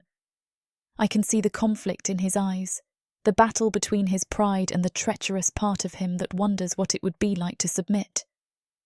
Milore snarls, struggling against invisible bonds. I'll never submit to you, witch. I crouch before him, cupping his face in my hands. Oh, darling, you already have. I release Milore from the binding spell, watching as he staggers to his feet. His eyes burn with a mixture of rage and something else. Desire, perhaps, or the first glimmer of understanding. Think on what you've seen, I tell him, gesturing towards the stairs. We'll speak more of this later. As we ascend, I can feel the weight of his gaze on my back. The silence between us is heavy, charged with unspoken questions and simmering emotions. When we reach the upper levels, I direct him to a lavishly appointed guest chamber. Rest, I command, my voice soft but brooking no argument. You have much to consider. I leave him there, his conflicted expressions seared into my mind. The tour of my collection has served its purpose, to unsettle him, to make him question everything he thought he knew about me, about himself. Satisfied with the seeds I've planted, I make my way to my own bedchamber. It's time for a moment of reflection and to consult with a certain trinket. I slip into my bedchamber, the door closing with a soft click behind me. The silence envelops me like a warm embrace. Finally, a moment alone. My fingers brush against the cool metal of the ring. With a gentle tug, I slide it off my finger. The weight of it in my palm is comforting, familiar. I hold it up to the light, watching as it catches and gleams. Such a small thing, yet so powerful, so dangerous in the wrong hands. A knowing smile curves my lips. I think you were heading somewhere, little ring, weren't you?